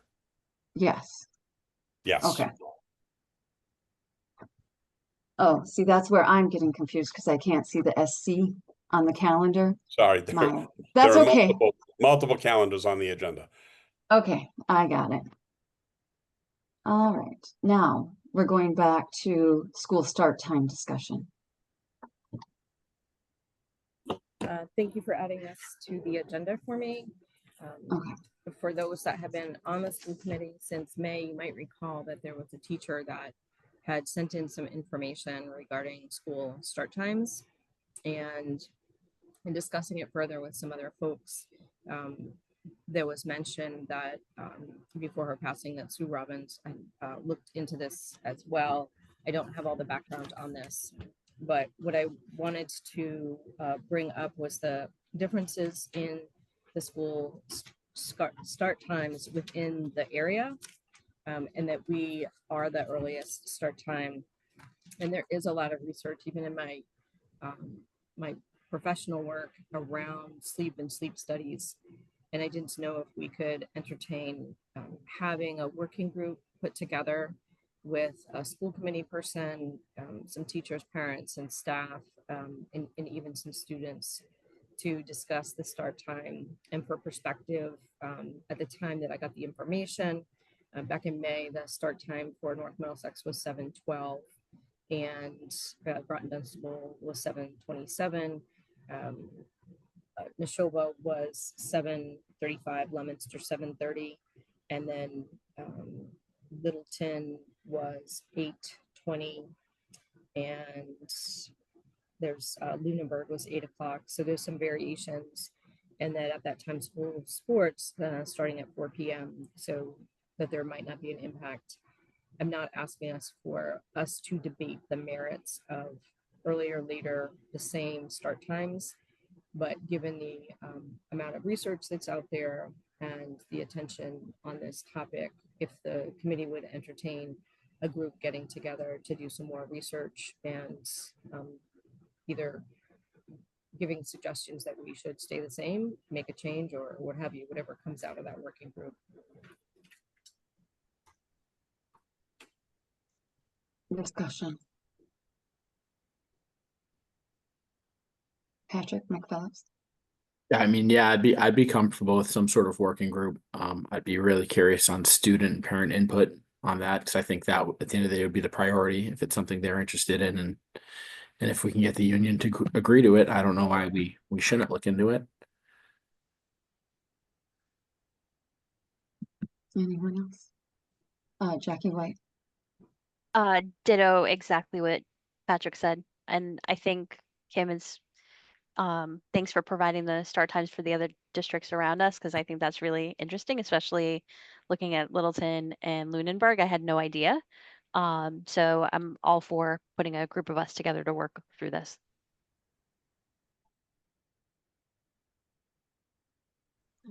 Alexander Ben-Cootie. Yeah, Alexander? I am all for this as well. I will point out that Lunenburg, the high school is also the middle school. So middle school and high school start at 8 in Lunenburg. So it's kind of like not an apples to apples comparison. But on the whole, yeah, I'm totally for this. Like, it's at least worth looking into. Teenagers tend to sleep later, and uh, you know, the teenagers tend to sleep later than adults.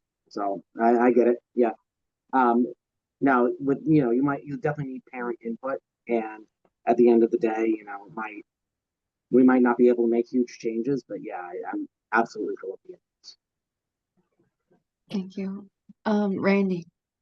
But a little bit of history is the school start times that Susan Robbins was looking into and had a subcommittee looking into.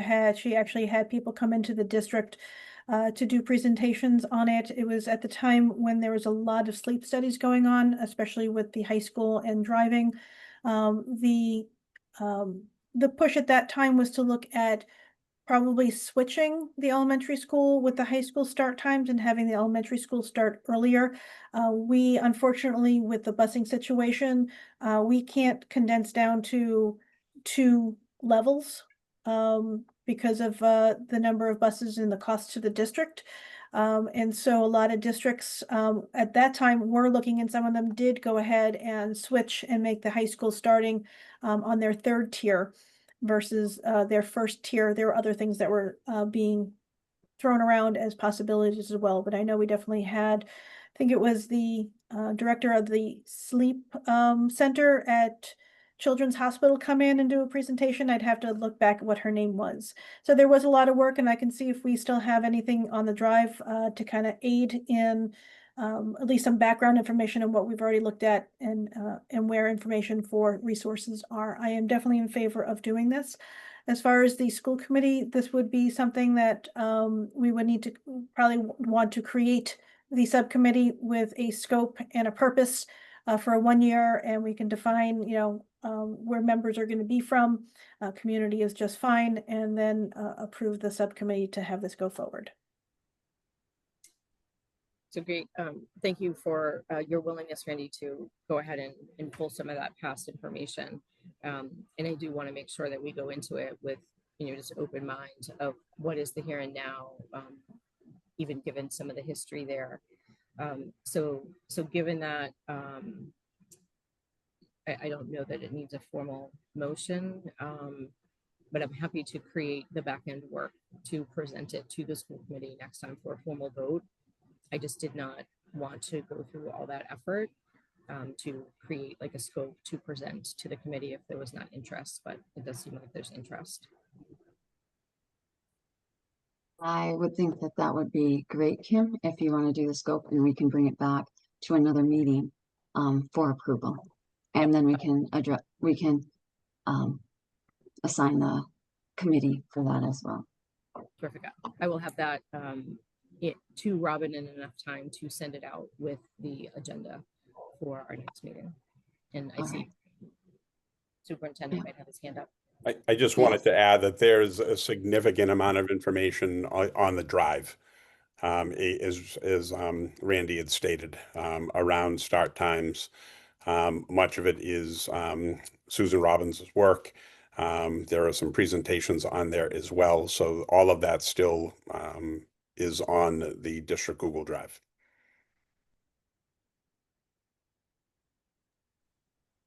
Given I wasn't here at that time, does anyone recall, was there a subcommittee that had formed, or was it just something that she was researching? There was a formal subcommittee. Okay. Thank you.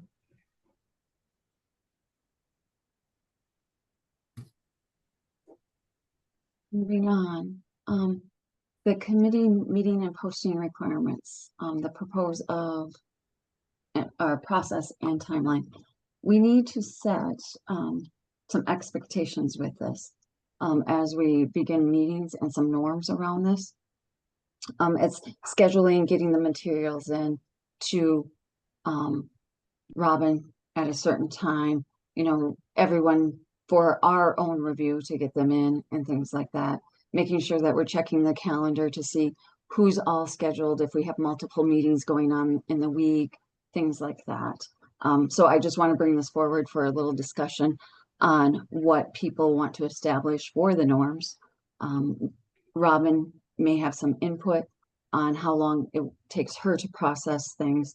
So anyone have any input in how things should be set for the agenda? We do have the 48-hour rule that we do have to post agendas and have information out there. But some of our meetings can be large and have a certain number of materials with them. So we'd like to give time for all of the administration actually to gather those things, or if we have to gather them and get them to Robin, and Robin has to publish them, and we want her to be able to publish them once and be done. I know that there are always exceptions that things will trickle in late, but we would like to avoid those because it makes it easier for everyone if everything is in and everything is flowing correctly. All right, any discussion? Kim?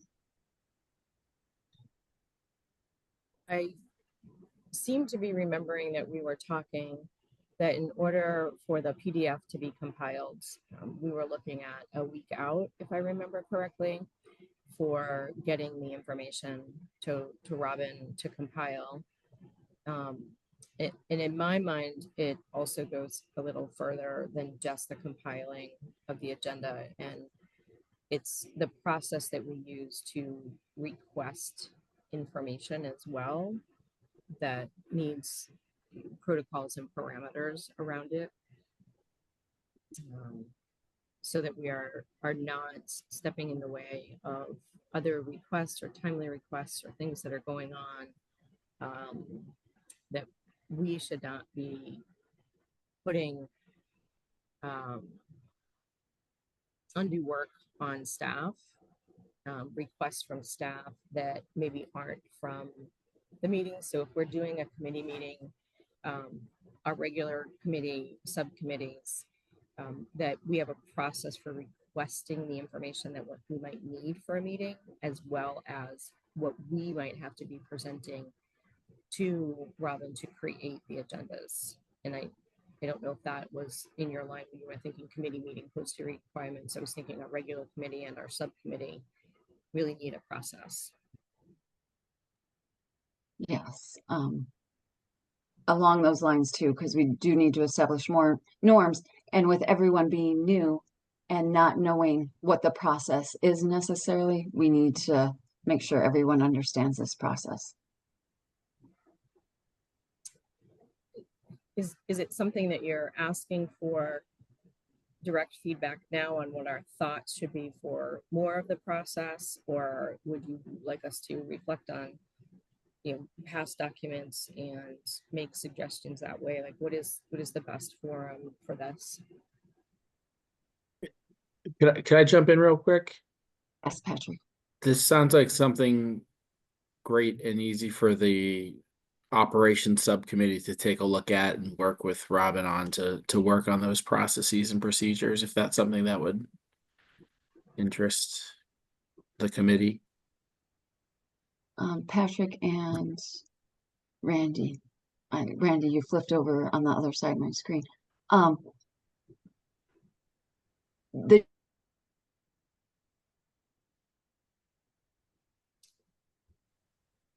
Look at. Oops. Randy, go ahead. Oh, okay. You had just Sorry, frozen you there. froze. I'm not sure if you froze for everybody or just me, but I didn't hear anything that you said there. Yeah, I thought it was me too. You froze for everybody, Lisa. I froze for everyone. Okay. Yeah, It should. nothing. Okay. I'll try not to freeze again. Go, Randy. Okay. I was just going to say that we definitely need a backup. Although we, Robin is appointed as the secretary, and it is in her job description that she is the secretary and does this work for the committee and gets paid for it. But we do need to have a backup for when she's out on vacation, when she's out sick. We definitely need to have a more robust system for how to do this. I would certainly want to take a look at what the process that Robin goes through. I'm not sure if we can simplify that because needing a lot of, a couple of days just to get a document together to post seems a little excessive. I know in the past I used to work with Joan Landers to post, and it was a fairly simple process back then. We didn't have the links back then, and everything was online. So I know times have changed. But a second set of eyes to see if we can simplify the process so that we can get something quickly. It will use Robin's time more efficiently. It will help out any of the chairs to be able to get their meetings posted quickly and efficiently. And I think having some backups and other people being able to do the process would be helpful for everybody. Keenan. Yeah, and I don't want to discount what Robin does whatsoever. I looking at these agendas and looking at other school committee agendas, this is far and away more detailed in every aspect than what any other district could possibly hope for. And all the putting together this drive definitely takes a very significant amount of time to get all the documents put together and get it from everybody. But I just want to defer back to what Patrick said. I think this is something great to toss to a subcommittee, efficiency or operations. And I think that'd be the best move going forward. Robin.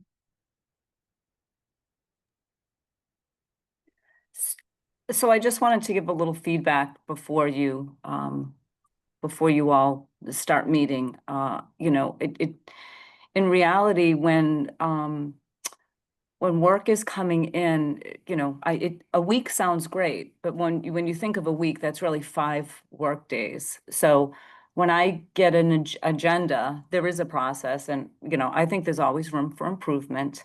And what I'm hoping for and how I view things here in the district is I try to set everyone up around me for success, whether that is a custodian, when I'm leaving for the night and they haven't come around yet, I put the barrels outside of my office so they don't have to unlock the office, come in, so I think it's important, especially, when we're reducing staff year after year, that we're efficient and we're setting each other up for success. So, and we all know this with the school committee, in the work that we do, that things are going to come up as they do daily.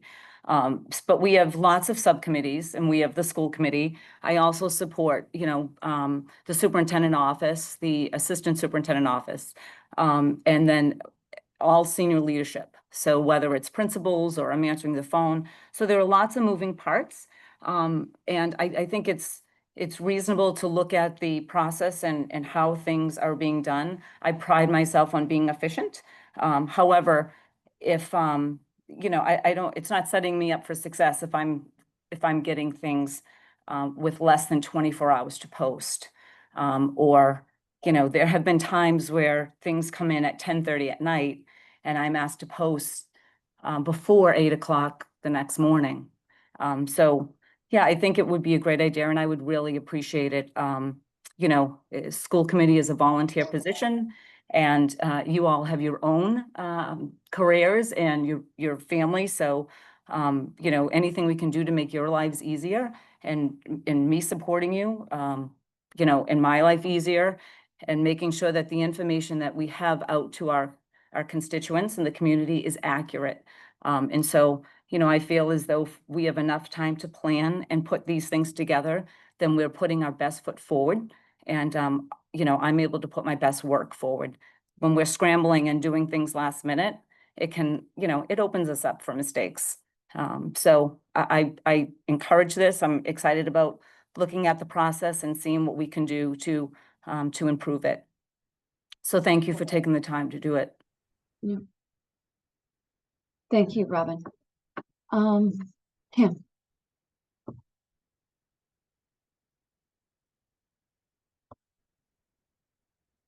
Tim. Or you took your hand down. Patrick. So it's 8 o'clock and we have a lot of stuff to go still. I'd like to move that we move this topic to the operations subcommittee to allow them to work on a solution for a future meeting. We will move that to that. It's All right. second. Well, we don't need a vote. We're Oh, just going to move it down to them, if that's okay. I don't think we need a formal vote. Right? We'll just assign Yes, the I agree. task. No vote. Okay, Thanks, everyone. moving on to the school committee calendar. No, there is a few changes. Brad. Sure. So I just wanted to recommend, when looking at the school committee calendar, currently the joint boards meeting, which is a very important meeting, is scheduled for Tuesday, February 10th, which is fine. The potential problem is going to be if there's a snow date, making it the 11th because of the national conference that is occurring at that point in time. So I'm just asking the committee to consider making the joint boards meeting on the 9th with the snow date on the 10th. So making it Monday, Tuesday, as opposed to Tuesday, Wednesday. I don't see any way we can push it off or delay it even a week because of school vacation and things of that nature. So it's an important meeting. I don't recall having to change it because of snow or because of weather reasons in the past, but I think having the snow date is beneficial and hoping that there's enough time to potentially make this change. We're at several months away, so I'm asking the school committee to consider it. Any questions? Patrick. I just never put my hand down from before, sorry. Okay. Robin. Do you have your hand up or is that from before? I didn't put my hand on either. Sorry about that. Oh, okay. Sorry. Anyone have any questions or concerns? Seeing none, anyone want to make a motion? I move to vote the school committee approve the 2025-2026 school committee calendar as amended. I Any- second the motion. Okay, so that is Keenan and Alexander. Any questions, any concerns? All right, taking a vote. Randy, Rush. Yes. Sorry. Jackie White, Yes. Patrick McPhillips, Yes. Lisa Bloom, yes. Alexander Bancuti, Yes. Keenan Francois, Yes. Kim Craven, Yes. myself, yes. Thank you very much. Right. Moving on to the superintendent's evaluation, the composite evaluation.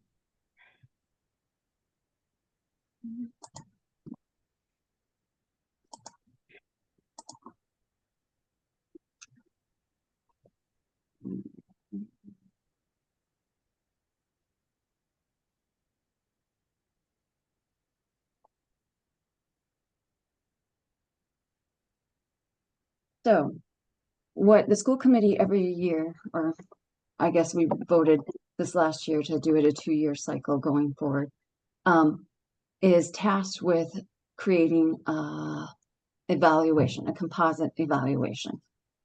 Each individual school committee member needs to create their own evaluation. They're given goals, which the school committee helps Brad to set his goals. He gives us the goals early on, and then we evaluate on those goals. Okay, so what is presented here is a summation of all of those evaluations together. And I'm going to read something from the MASC about the evaluation document itself. The summation evaluation is a public evaluation of the superintendent. The superintendent only has one evaluator, the committee as a whole, and therefore only one evaluation. The final evaluation of the superintendent is intended to provide feedback that will help the superintendent know where the committee believes the superintendent has been successful and where improvements may be warranted. To serve the district and the superintendent well, the summative evaluation should provide objective feedback. It should also be limited to the goals and standards agreed upon at the beginning of the cycle and limited to the time frame of the cycle.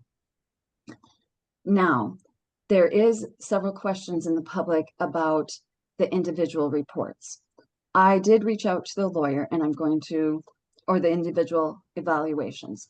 I did reach out to the lawyer or our lawyer to make sure that I was releasing things correctly and in the right manner. So his feedback is if the committee creates a composite evaluation for the superintendent, that composite must be discussed during open session, which we're going to discuss it, and is a public record and ultimately becomes part of the superintendent's personnel file. If the individual committee members' evaluations are not discussed or disclosed during the open session, they remain confidential and will not be part of the public record. As the committee operates with a composite model, there is no need for the individual committee members to use their individual evaluations at the public evaluation meeting. So that was the guidance from the lawyer. I wanted to make sure that I shared that with everyone. I did share this in an email earlier with the committee when I released the composite, which when I released the composite, it also was released to the public. Any questions? Randy? I understand that the evaluation is because we work as a board and our votes are composite. Our past practice has always been that the individual evaluations are public records and can be requested. Whether we Randy? discuss them or not, we as a committee can decide to make them public documents. That is a choice that the school committee can vote on to make them. And just wanted to put that out there that just because we don't have to doesn't mean that we can't. Yes. I want to point out, because I did go back in what we have done in past practices, and Craig Hansen, who was a past school committee chair, had sent out a notification to the committee about saying how it's regular practice that the individual ratings are not shared at the meeting, and we only review on the composite. And the reason, for this reason, only the composite evaluation falls under the open meeting law disclosure requirement, since the other materials are not used in the meeting. And we do not post these on the website because the evaluation is solely based on the composite ratings. So I know that in past practices, we have put out our evaluations. But then there has been instances where we have not. Yeah, and I'm not saying that we have put them out in the meetings. But Yeah. we've always operated, at least I've always been told and operated under the impression that they are public records if requested, that we would produce them. Keenan. Thank you. And I don't want to go against what anything that the lawyer shared with us because he's our legal counsel. Is the purpose of this section in the meeting? Do we have any discussion among the members on the we've all read it on the superintendent's evaluation. I just, in the interest of efficiency, it is 8:06, and we are substantially behind schedule. So if we just want to kickstart the discussion, Or if there was no discussion, then we can just move on. All right. Anyone, Randy? Okay. I just have a question about why we have departed from the style of a summative report that we've done in the past. I do know that this is a legitimate method to use, so I'm not questioning whether this is legitimate. But in past, we have always put members' comments from their individual evaluations as part of the summative versus just a full summary. And this was not discussed with the committee, whether we were changing that format. I'm just wondering why that was changed without a discussion. I did the summative report, and I crafted it to collect the collective sentiment. I did talk with Nick about this as well. He said you only have to grab the sentiment. The reason that I did not use individual direct quotes is because I practice discretion with that, because I wanted to preserve the privacy of the individuals and the confidentiality of some of the feedback. And I felt that the sentiment was a better way to capture this than opening everyone else up for negative feedback or legal actions, possibly, if that was a possibility. Because, and another reason why I was very careful with this, doing it this manner, is there has been a case where somebody used a wrong word, and there has been a lawsuit that has been in the works. And that was something that Nick had sent out or Nick's company had sent out about some legal action that was taken. So I just wanted to be careful. So that was my reasoning. Lisa Bloom? What if we want our individual evaluations posted and open for public record? That is up to you. You can discuss them if you'd like. Can I request mine to be posted? Can I take a second? Kim Craven? Thank you. So I have read some of the documentation about the composite, and I certainly would not want to put the district into a precarious situation by releasing something that is supposed to go into a personnel file. I also do not want for myself, for the district, for the superintendent, for any of my material that was supposed to be part of a composite to be part of this, because the whole point of the composite is to gather information and make sure that it is compiled in such a way that is informative, instructive, and based on the goals and not on things extraneous to the goals or personal feelings. So I certainly do not want to get caught up in anything that the district or the school committee might do. So it, might even cause me to not participate in the discussion. Randy? Yeah. Along those lines, talking about what actually was put together here, I do have some concerns. One, that I don't feel that my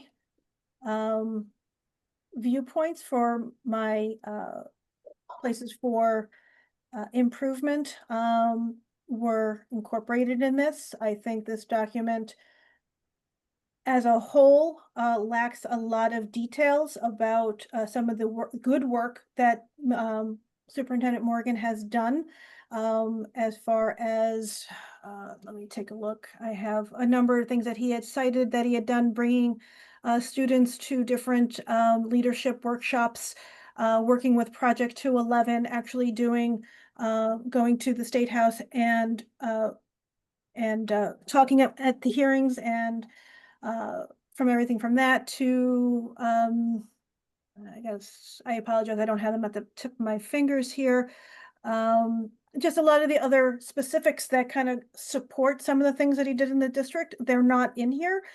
So reading this, if I had no idea what the superintendent had done this year, I see a lot of platitudes. He did wonderful here and he did several things here, but there's no specifics to solidify. And I would really like to see some of those good things that he has done solidified in his review. Because not only is it to look back on, but the community should be able to see that. But also a little bit more specifics on where he can improve. Just saying in general that he can improve doesn't help the superintendent understand where we think the specifics are on what there were problems with this year and what he can work on for next year. So I think it's a little too general, and I'd like to see some more specificity put into this. Lisa Bloom. What about like the school committee members that have stepped down from last year? So they're not even on this meeting to say anything about their evaluations.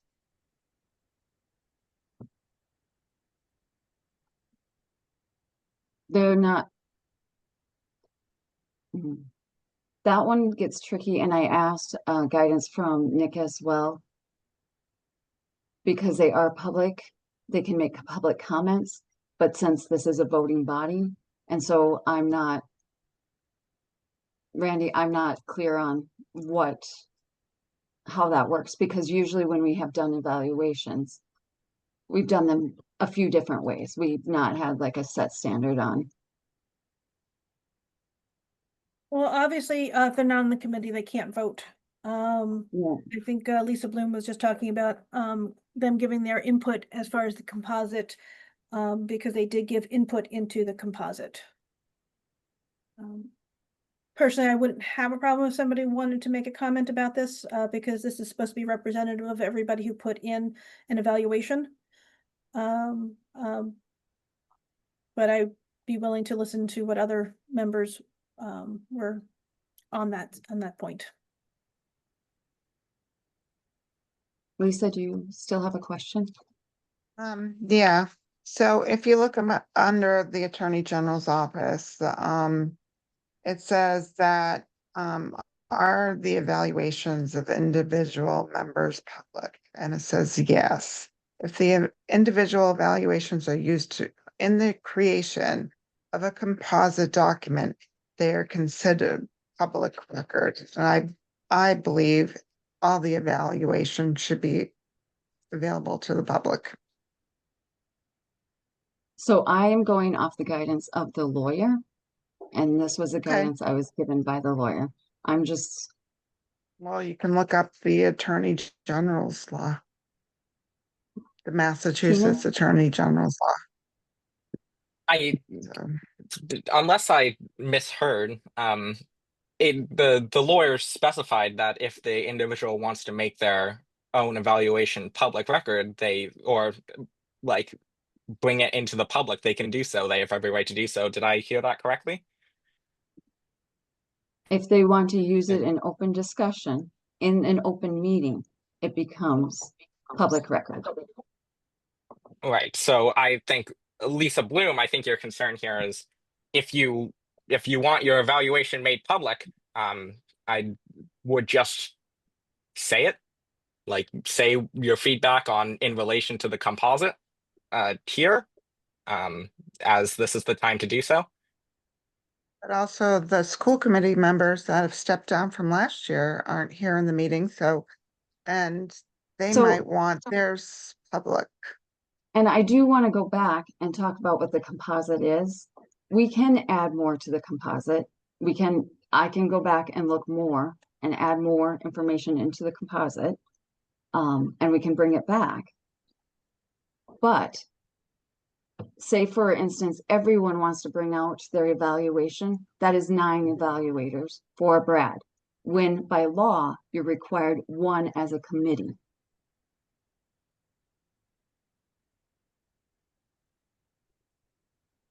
Right, the individuals are not binding. They are part of the working document that went into the composite. The composite is the only one that is a legal document going into the superintendent's file. I think we're all in agreement with that. Kim, Thank you. So I think Randy just rounded out with, the most important part is that we are in agreement that it's one evaluation. The school committee is as a whole. We are not to be seen as individuals during this. And the Association for School Committees is pretty clear that we are to take all the information and put it into one, and only one goes in as a permanent record. So as long as we are moving to that, if each individual has a different thought on it, like I said, so be it. But I am not willing to go against legal counsel's advice on that and put myself or the district in any peril.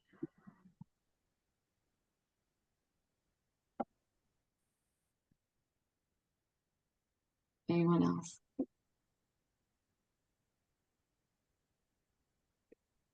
Am I hearing that you want more things added, Randy?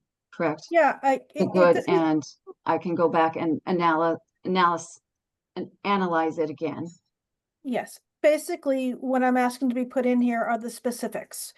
Brad gave a very well-rounded self-assessment on what he accomplished, how he accomplished it.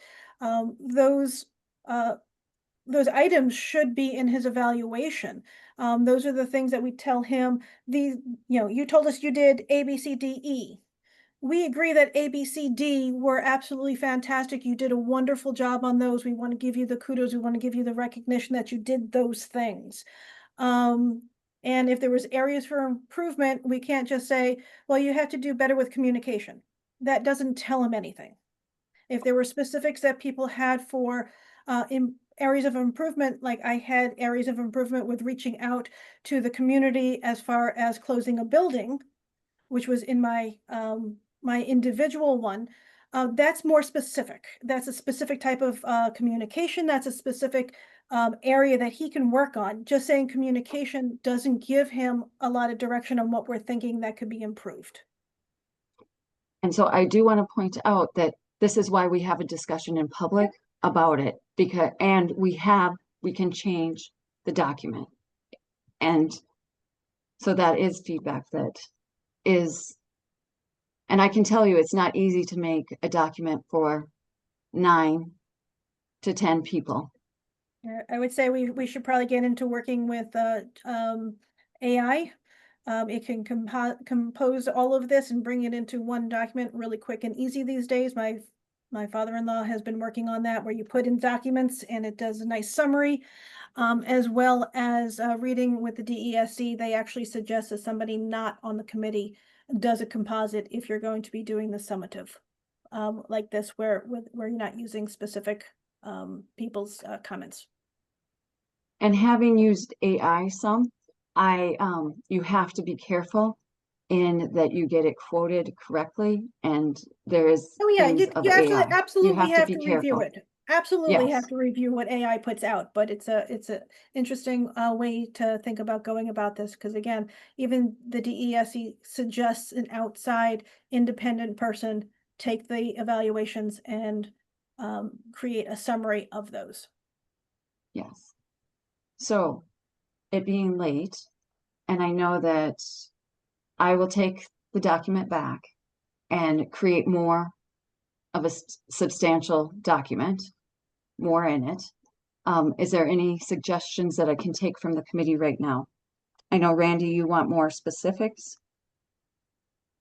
Yes. Anyone else?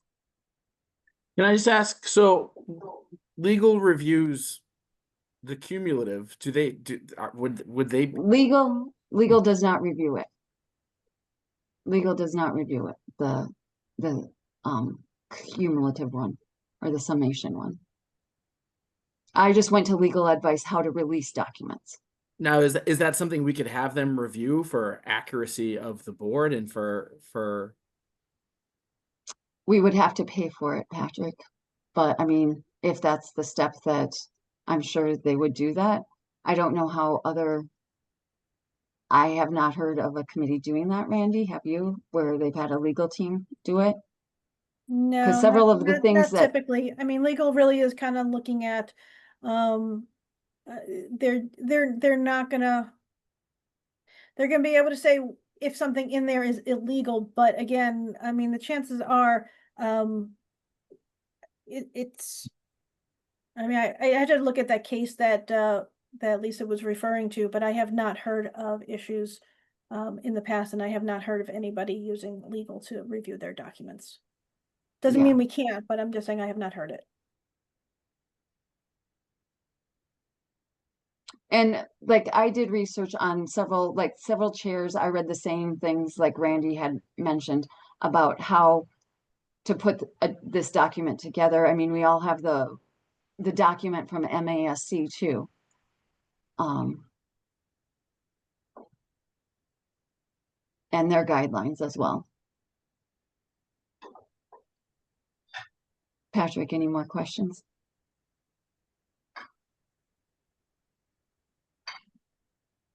Is this something that we, as the members who wrote appraisals, can see all of the appraisals to better understand how we came up with this cumulative? I'm just curious how we got it, because I know I wrote paragraphs upon paragraphs. So like I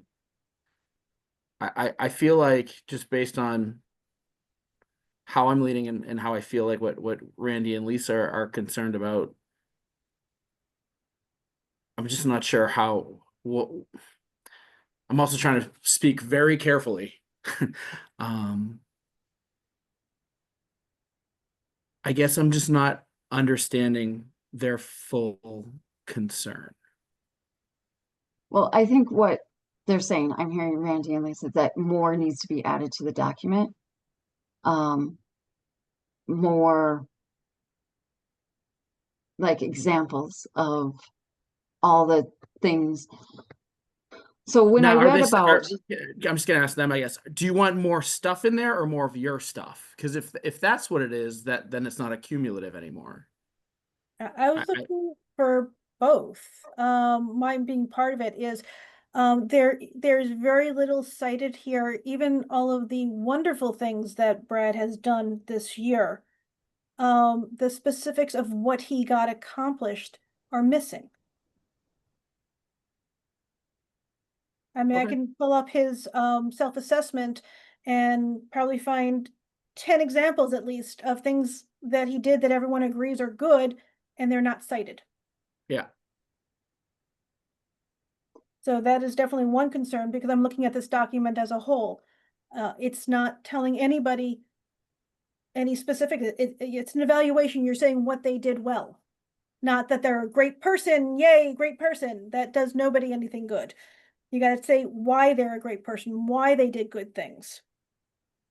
so As can well as I, the next yeah. steps, which are places to improve. You have to be specific. You can't just say, go and improve. You have to have specific areas and things that you did. That's a good document. That's a good evaluation if it has those attributes. So I am going to, since it is getting late, I'm going to ask that we pull this back. I will reanalyze it.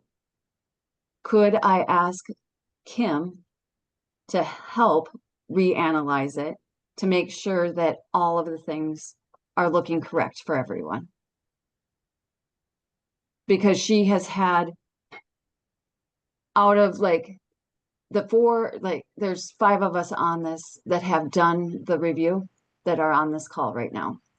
Kim is the newest, but I think she has some experience in her background giving her government job to understand how to pull things together, because she did public relations, public things.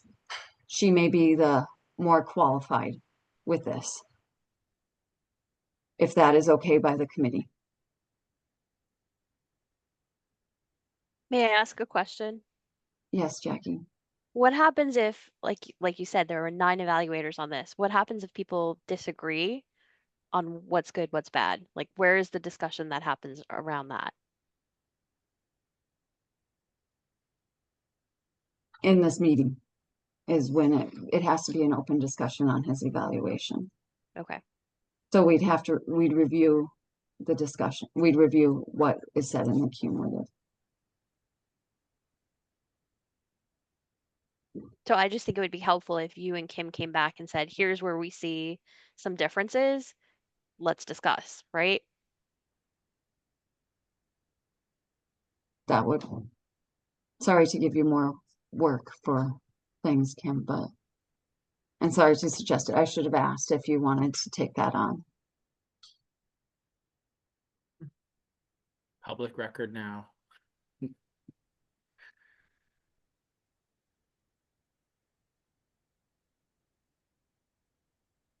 Lisa, I have my hand up. Not sure if you saw Oh, it. whoops, sorry, you're blocked by something on my screen. Sorry, go ahead, Kim. No problem. So my only ask would be for legal counsel, if I have access to all of the documents and not just your composite, as you know, as an editor saying like, what does this word actually mean? Or I can interpret this word 2 different ways, or this is a run-on sentence is totally different. And is that okay? I would want to make sure that that's totally okay. And then I think when we do that, when it becomes more specific, that we have to make sure that there's no attribution to like a person when we do it. Yeah.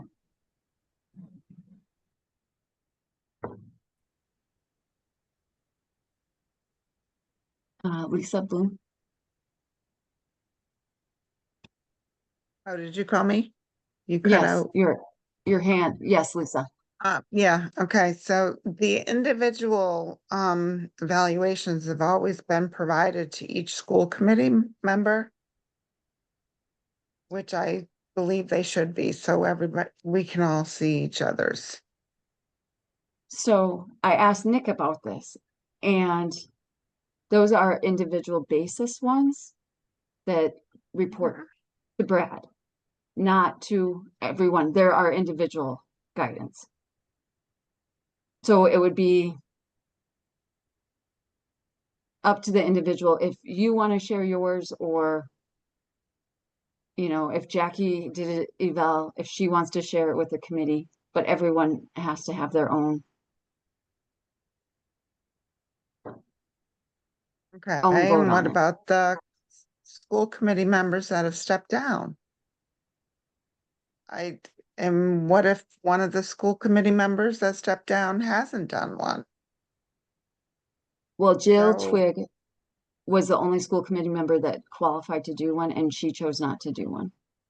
Okay. So like each of us as a school committee member who are doing these evaluations should be able to read each other so we know, you know. Kim Craven.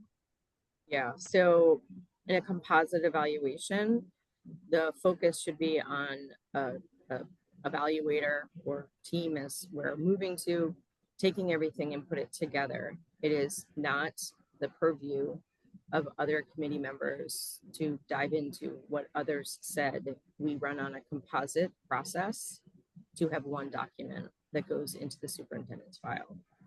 This is not a debate between committee members, so I don't see any relevance to all of us having everybody's document to pour through. We're going to do question why you listed one thing and maybe I listed another, or maybe we both listed the same thing and one as a positive and one as a negative. This is not a debate about how we scored, but what the composite score is for the superintendent.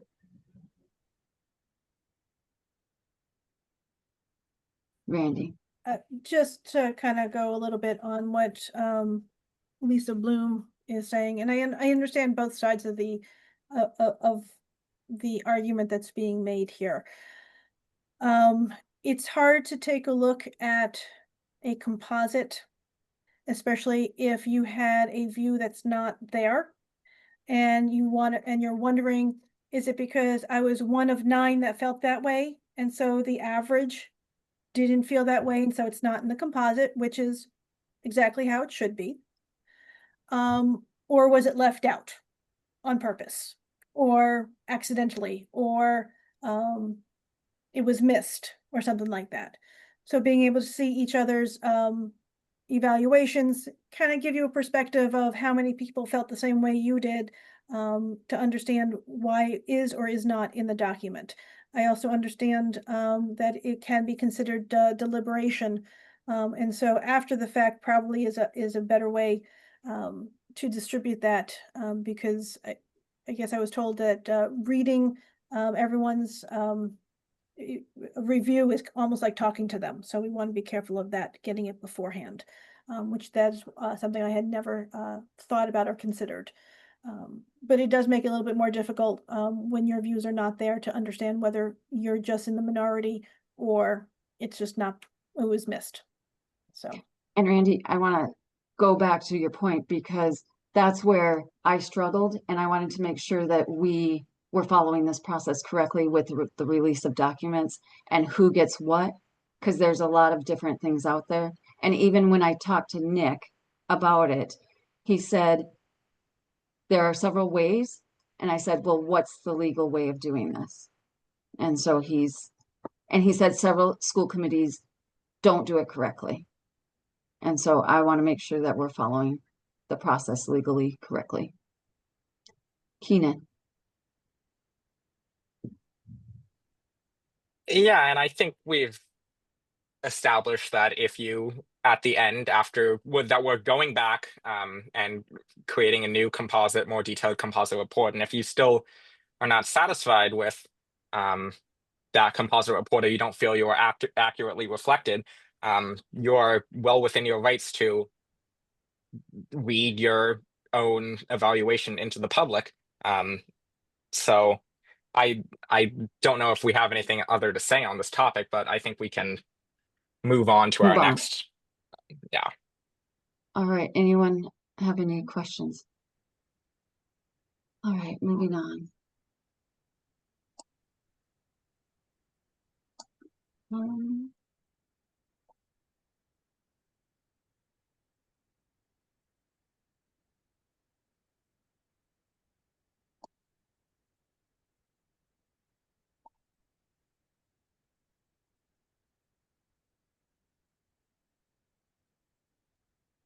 Jackie White subcommittee appointments.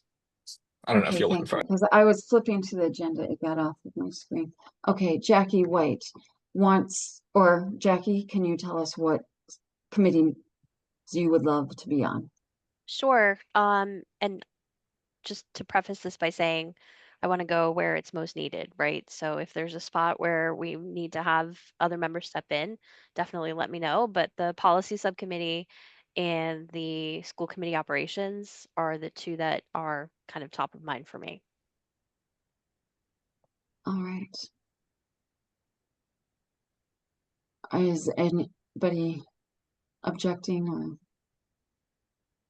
Patrick McPhillips? Operations is down a member now with Kerry leaving. Just with Jackie's background, I think she'd be a great fit on the operations committee. If that's something that would interest her, love to have her. Yeah. And policy as well is down, right, Randy? All right. So would somebody please make the motion, or make a motion to appoint Jackie to those? Whoops, Randy. I will make a motion to appoint Jackie White to the policy and the school committee operations subcommittees. Second. All right, Randy, Yes. Jackie, Yes. Patrick, Yes. Lisa Bloom, Yes. Alexander Yes. Flutie, Keenan Francois, Yes. Kim Craven. Kim? She stepped away. We'll just say she abstained. Or no vote. I don't know. How do you handle that, Randy? When they step away, is it an abstention or? Yeah, basically it'd be an abstention. Oh, there's Kim. Yeah, She's sorry. back. Kim Yeah, is a yes. so sorry, you couldn't hear me. No, I'm saying yes, but I'm not. oh, okay, Yeah. gotcha. Okay, and Liz Martin, yes. All right, moving on. I think it is finance is the next one. That is you, Kim. Can we just take a 3-minute recess? Yes. Can I get a motion just to take a 3-minute recess? To take a 3-minute recess. I second. Okay, that is Patrick and Jackie. Randy, Yes. Lisa Bloom, Yes. Alexander Van Clutie, Yes. Keenan Francois, Yeah. Patrick, Yes. Jackie White, Yes. and myself, yes.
All right.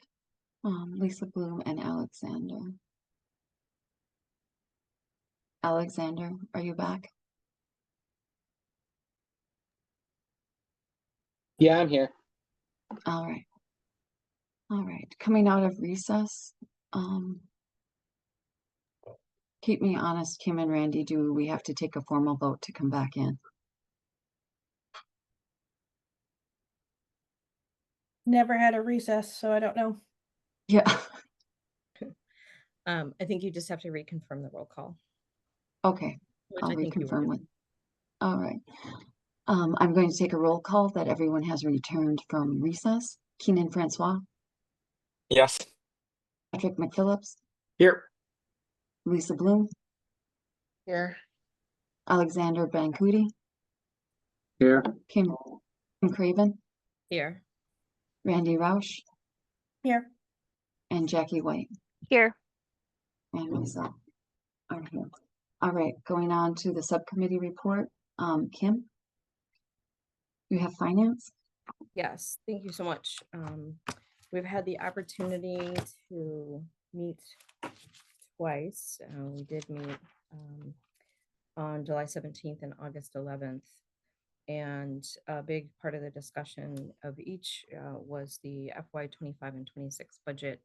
The superintendent did point out some of the key things that we had discussed, that there was approximately 2.8 in the budget that will have a few encumbrance against it, and then will need to be certified. And one of the topics of discussions moving into FY 26 is what some of the assessments will be and what that will mean for us. Lisa, I see you have your hand up.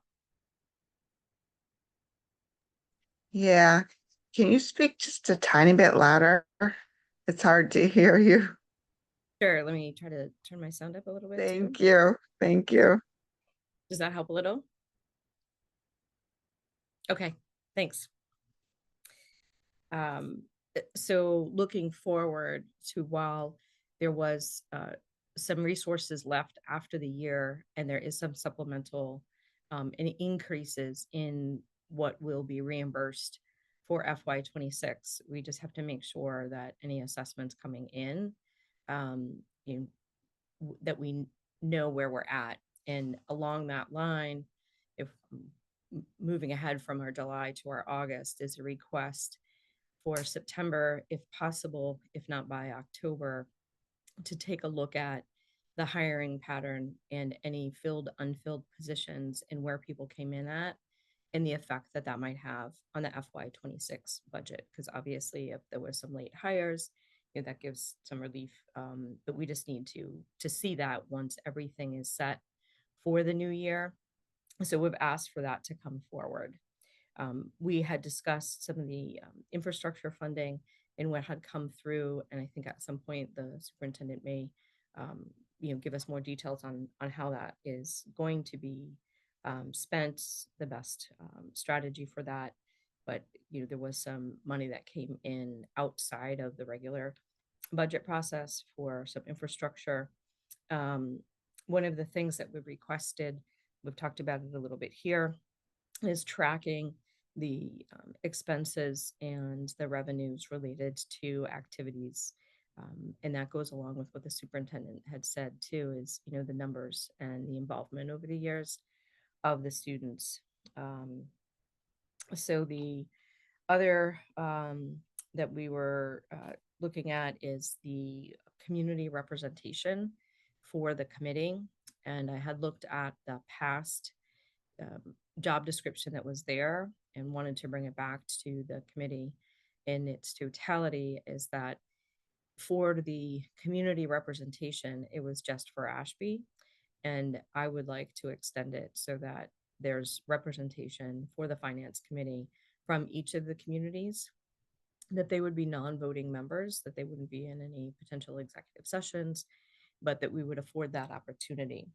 The other thing that we had discussed is an input session. And it was mentioned that some of the input sessions on the budget in years past had been like long days, a couple Saturdays. I wasn't looking at something like that, just more an opportunity where we could get feedback from community members and engage more in discussion, not just with the community input that we have at the beginning of each of the meetings. And I have, for the finance subcommittee, added community input at the beginning and at the end so that we could hear what folks were saying going into the meeting, and then based on our discussion, if new questions came up, so that the community didn't have to wait till our next meeting, they could give some comments there in case there would be something that was on their top of mind that we could collect for the next meeting. So I'd love to hear some feedback on that when I'm done. The other thing that I had asked about was the contracts that might be coming up that would have budget impacts. Wondering, if there were technology contracts, things that might be impacted by, tariffs or increases. And the ones that are coming up is the Fresh Picks contract. And there had been school committee representation the last time that had come about. So I'd like the group to be prepared that there'll be an ask for that coming up in the next few months here, is for someone to participate in that particular contract review. And then there'll be one coming up for the Blue Cross Blue Shield. And while there's been some questions about where we had moved to go into Blue Cross Blue Shield direct, and community members wondering if that was indeed the cheapest, and that was the least expensive, but that would have to be renewed, and seeing what might come of that particular contract. The D-Bus contract goes through FY27. So we will have to, live with that contract through the next budget cycle. But then when that one comes up for renewal, taking a look at that. That did lead us to some discussions over these meetings about things that we might want to move from the Finance Committee to the Legislative Committee. And both of those had the budgetary impact related to transportation. And that during the transportation hearing, when they were asking questions back of those that were presenting, they asked, is full funding of transportation the only solution, or might there be legislative changes that would alleviate some of the costs on the district schools? So for me, that left that there was a little bit of an opening to have that discussion. And then the other part that has been in discussion is that many schools are just getting back one bid when the transportation goes out. And there's been discussion about how to make that a more competitive process, looking at that. So those are two items that I would suggest that we bring forward to the Legislative Committee to see if that committee would like to look at them. So sort of the two asks and to-dos related to this report is sort of the thought and will of the full committee on the community representation, and then the thought and will of the full committee on moving some things over that are impacting finances but are truly under the Legislative Committee. And now the new that I didn't have in my report originally, but I do now, is we need another member because we are losing Carrie. Yes. All right, so let's go with the first one. What was your first one, Kim? Was the representation? Yes, the representation. And just, thoughts on having someone from each community be able to come join us, be a liaison out to the communities over and above our regular work, but someone that wouldn't be a member of the school committee, but just adding to the conversation around the finance parts to be able to ask more questions and engage in conversation, and would you like to have some level of sort of public input, public hearing, where there's more dialogue as we start setting the budget for community at large to ask questions. Any discussion? Jackie? Again, going to play the new person card for a little bit, but I say why not? I obviously have no idea what the rules are around inviting public comment like that, but I think it's desperately needed and wanted by so many folks that are in our towns. What did you say at the beginning, Kim, that there was an Ashby representation, but that was the only town? Like, how did we go about getting that person involved? So there was a job description or a volunteer role that was established, and it was limited to Ashby only. And that might have worked in the past, but as chair, I would like to either open it so that each community has the ability to have someone engaged in discussion actively, rather than just one community. And the person will not have a voting role. What Kim is proposing is the person or the representatives from each town would not have a voting role on the finance. They would just put in input and carry with the discussion. And there's ground Oh. rules like, you know, taking things back to Facebook and whatnot. Like we kind of set the norms that we want to see them abide by and follow. Well, the meetings are public, so anything that is said, anyone can take to Facebook. But yeah, Yep. we would hope that there's not a Facebook discussion about it. But more of a way to, in between meetings, actively gather information and have conversations, and then come back and have conversations that we can answer questions to someone without it just being a one-way community comment. Our public comment sessions are largely just taking in comments. And from time to time, if it's something, you know, pointing to a document or a particular number that can be answered, there is time when there is some feedback, but by and large, public comment is not a discussion or a dialogue. Randy. Yeah, I just want to add, I do think this is a good thing. We need to find new and different ways to get community feedback. All I will say is before putting out a request for people to volunteer for these positions, that we have it documented very clearly exactly what their role is going to be. When we had brought on Kathy, we voted her in, and then we're really kind of still discussing whether she could vote, not vote, what she had access to, what she didn't, and I really that caused a lot of problems and delays. And if we can just get that set before putting out a request, that's all I ask. Yeah, I think the suggestion from the finance committee was they would not have access to emails, things like that. And not access to executive sessions. They would not be taking part in executive sessions, just to make that clear to the public. The executive sessions are held for the committee members and not for the public volunteer. Yeah, I understand about the executive session, but just think about how you're going to get information to them. I assume they're personal emails that you would email them stuff so they could be prepared to talk about things. But again, just work out the details beforehand. Patrick McPhillips. Just to speed up Jackie and some of the other members up who are newer, the reason we only had an Ashby rep last year is because Ashby wasn't represented on the finance committee fully.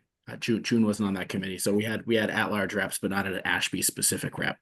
I think that having a representative from all three towns on the finance subcommittee would be fine.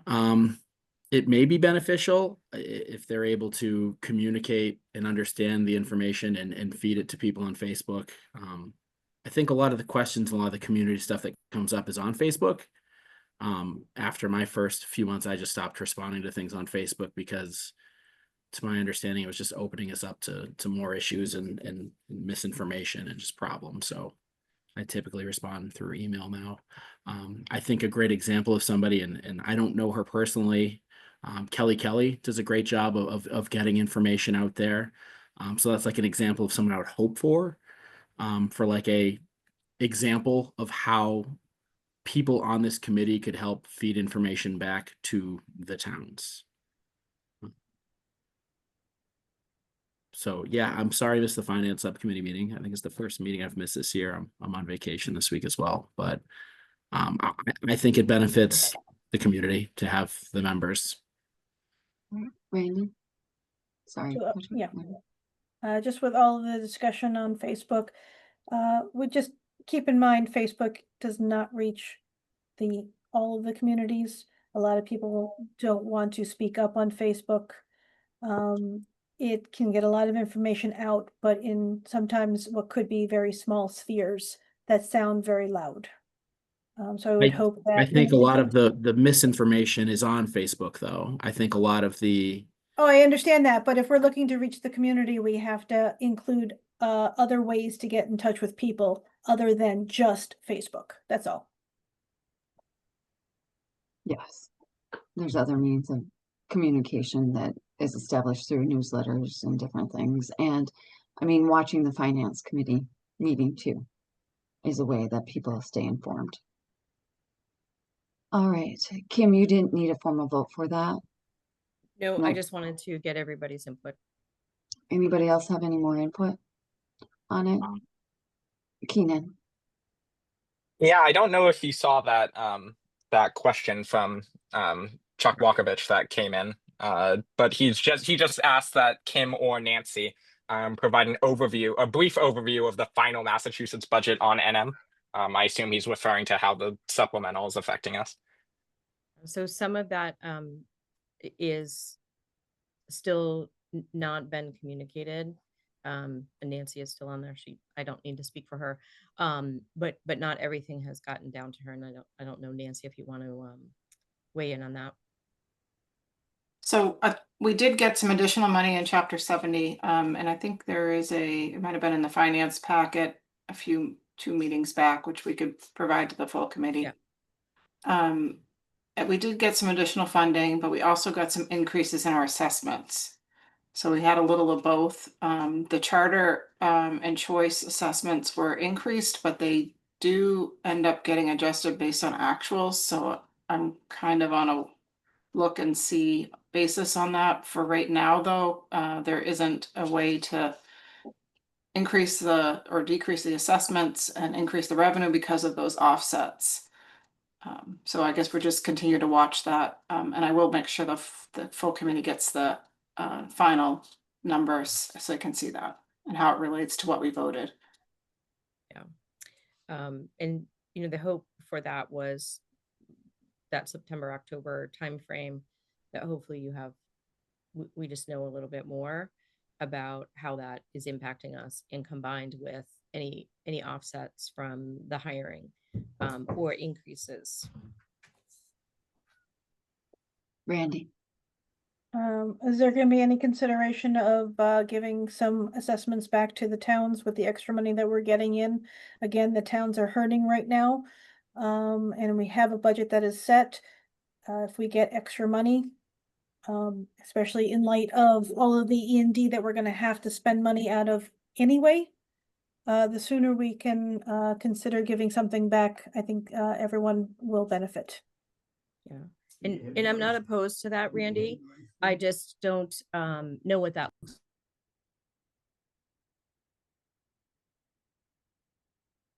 like. All right.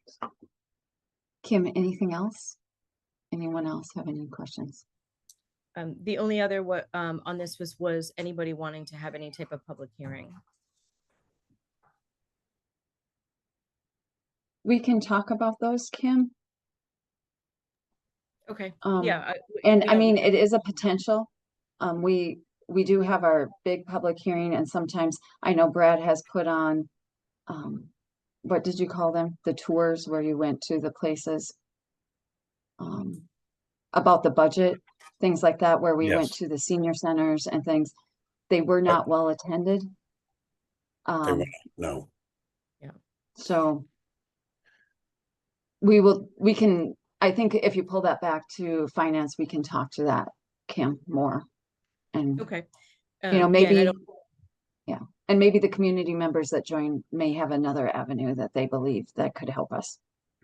Yes, and it could be a multitude of different ways, but I just wanted to get any early input on what folks had. Then the next one is to just discuss shifting to the two transportation related topics over to legislative committee. Yes, I think that Keenan has taken notes, and when you schedule your meeting and your agenda, I think you could look at those, Keenan, as he's getting prepared. Yeah, I do have a lot of information that I've been looking into. I didn't get on the agenda for this meeting. But I hope to have a meeting scheduled within legislative for the next um few weeks or so. All right, thank you, Keenan. Randy.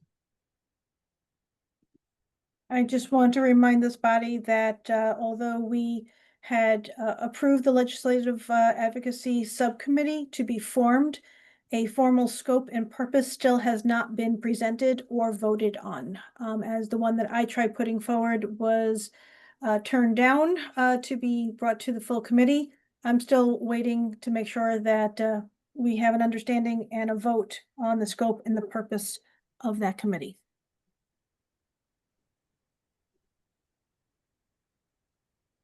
Keenan is working on that as well. I see his head shaking. All right. Moving on. Policy, Randy, or Kim, are you good? Anything else? Yes, I'm good. Unless All anyone right. has any further questions of me. All right, policy. Randy. Okay. I'm sorry, can I just jump in for 1 second here? This one looks like it's gonna be a lot.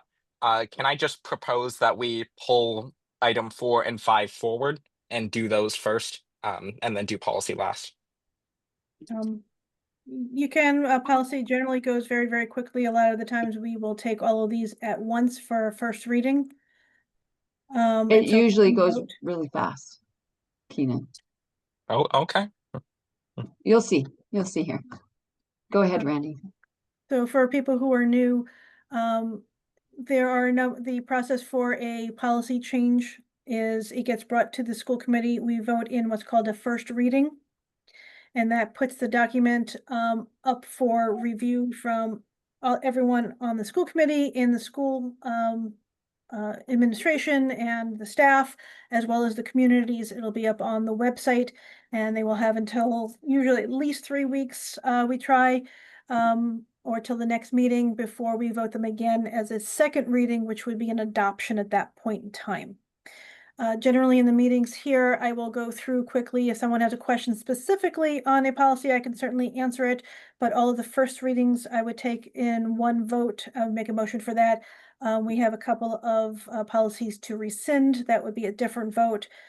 If we did have any for adoption at this time, that would be a third vote. The majority of these are first reading. I will go very quickly through these as far as real quick, the changes. So IKF and IKFA, graduation requirements and competency determination, these were changed to incorporate the competency determination that the state had us do with the MCAS no longer being able to be a graduation requirement. EFCD was updated just mainly because of the universal meals, and looking at the meal charge, we had a couple of small changes on that. EHAA and EHB are brand new policies that MASC had suggested and we're bringing to you for review. DKC expense reimbursements, this was simply just clarifying where the distance for reimbursement and mileage originates from. Policy ADDA background checks, this one was adding an additional check with the Department of Child, DCIJS, I forget what all the Department of Children and Family. Yeah, Children and Family, thank you. Another check through them for employees. JLCB immunization, again, this was just clarifying a form that is used and language on how to get exemptions. Policy FA facility development goals. This was changed by MASC combined. You'll see the two deletions. Those were basically combined into FA, creating some changes in a new policy. So I will move that the school committee vote for a first reading for policy IKF graduation requirements, policy IKFA competency determination, policy EFCD meal charge policy, policy EHAA district security relating to technology, policy EHB data and records retention, policy DKC expense reimbursements, policy ADDA background checks, policy JLCB immunization of students, and policy FA facility development goals. I second. Okay, that was Randy and Lisa. Any more discussion? Anyone have any comments on these? And to the new members, you can comment on these. Yep. If you have input. Right, as well as over the next couple of weeks, feel free, if you read these and you have comments, send those in. That's what this whole period is for anybody to give feedback and comments on these policies. And the public as well. The public as well, yes. All right. Seeing no one's hands, Keenan, Francois. Yes. Patrick McPhillips. I saw your motion, yes, Yes. but Yes. Sorry. Andy Roush? Yes. Alexander Bancuti, Yes. Jackie White, Yes. Lisa Bloom, Yes. Craven, Yes. and myself, yes. All right, moving on to your next Yep. one, Randall. And then we have two policies that we are looking to rescind. MASC had rescinded these policies, finding them either duplicate or not needed anymore. They combine some of the information into the policy FA, which we have for the changes. So I will move that we vote for policy FA-E facilities development goals and policy FB-1 facility planning to be rescinded. I second. All right, that is Randall and Lisa. Any discussion? Keenan, Yes. Patrick McPhillips, Yes. Randy Roush, Yes. Alexander Bancuti, Yes. Jackie White, Yes. Lisa Bloom, Yes. Kim Craven, Yes. and myself, yes. The next is the regional agreement. This is something that has been on hold over the last year with everything that's been going on with AES. This process was started for a lot of the new members here. This process was started probably about 3.5 years ago now. Our regional agreement is severely out of date. The last amendment was in 1994, just simply to change the school committee representation back then due to a court order.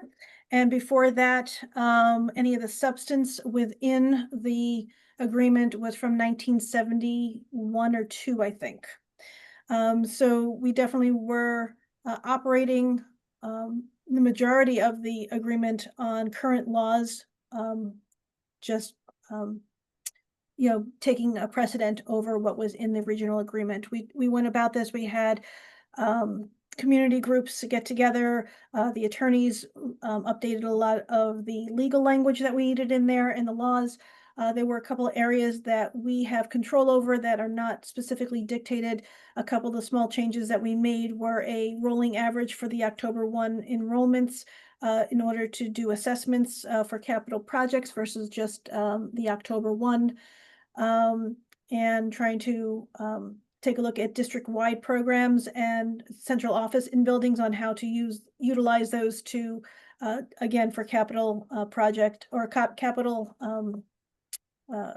expenses on how to assess those out to the towns.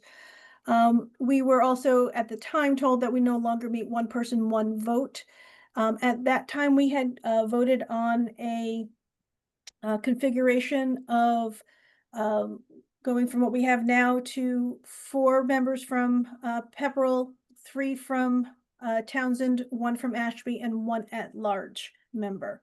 I've recently come across another option that I was not aware of or just did not fully understand at the time that I wanted to bring forward to see if anybody wanted to reconsider the representations that we have.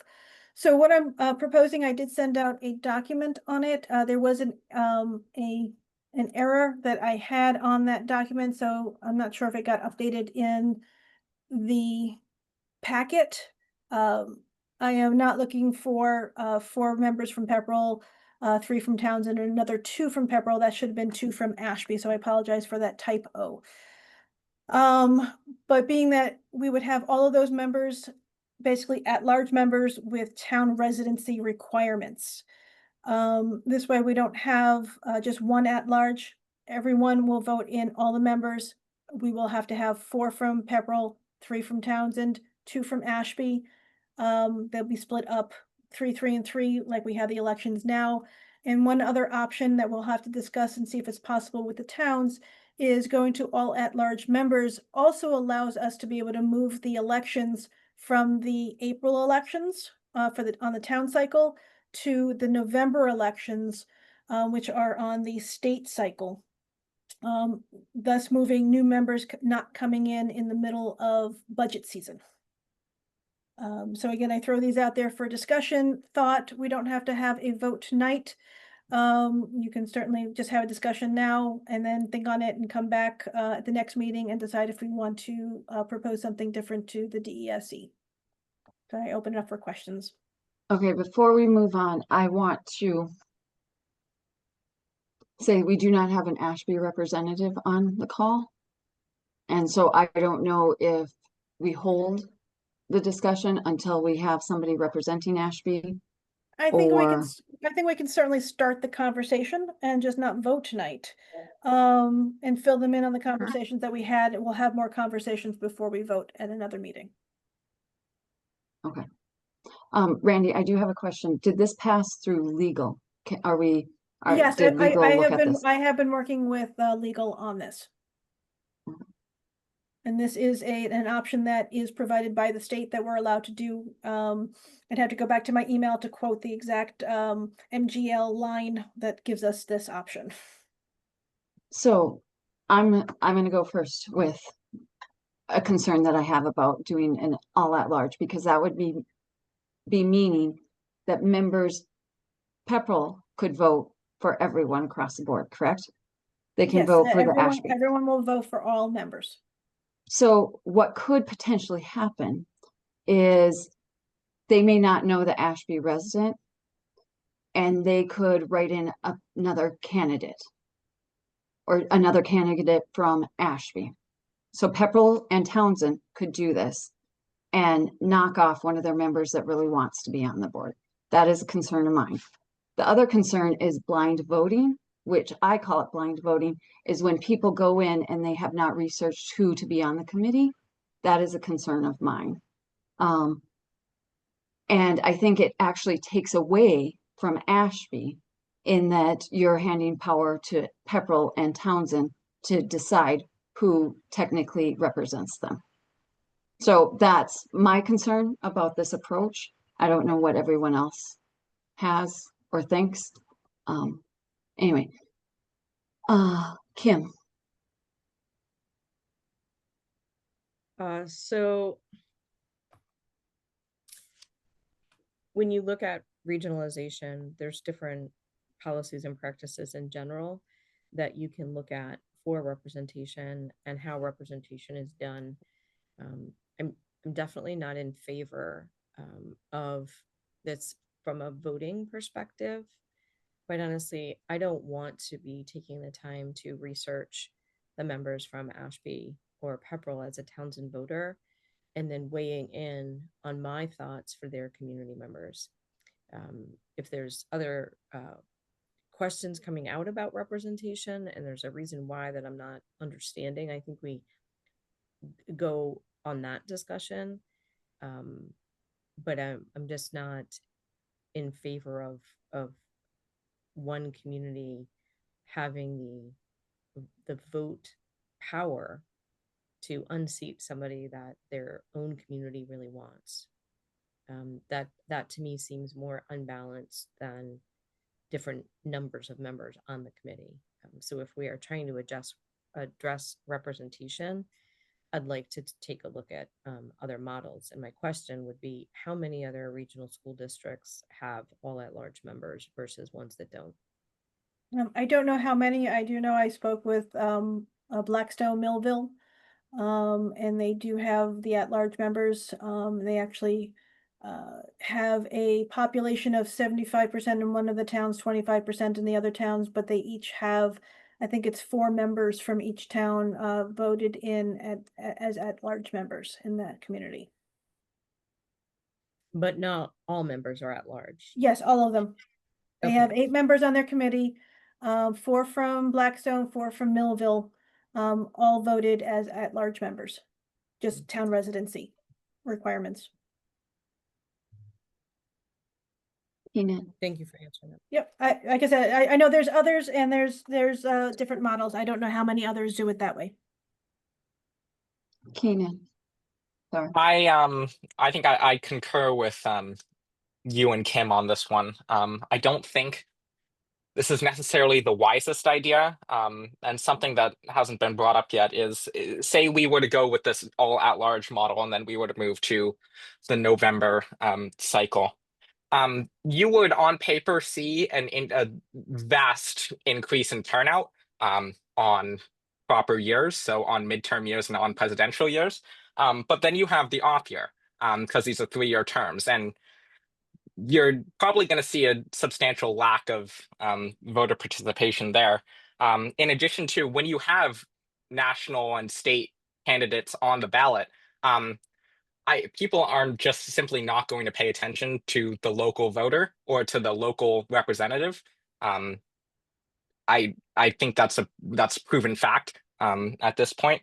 And having everything on the April cycle, whilst it's not ideal that it's in budget season, everyone knows our town election has town officials and we are voting on town people. And just like Lisa was saying, with all at-large members, I think it does open the door to having disproportionate power to Townsend and Townsend and Pepperell as the higher population towns, as well as it just makes it far more difficult to put in the thought to researching candidates. With how busy people are, most of the time we only have one person in the ballot in one town, and if we have 2 people on the ballot, it's already hard enough to get enough information on those people, and adding another 3 or 4 names on the same year just doesn't seem beneficial. Yeah, it would be the same as right now. It'd only be 3 members each year, and this model does allow for either the April or November.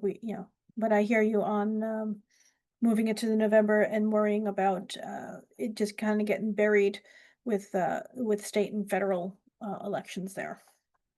Randy, have you done any research into, like, say they get elected in April, but their term doesn't start until June 30th or something? Is there a possibility to do that in our regional agreement? You know, like, Ask. Yeah, I can ask. I've never heard of that being done. But I can. that would can be ask the something, question. it gets us past the budget cycle, the June 30th, because the state has to put it out. Yeah, so if there's anything out there that has that, or I can research that as well and see if Jackie White.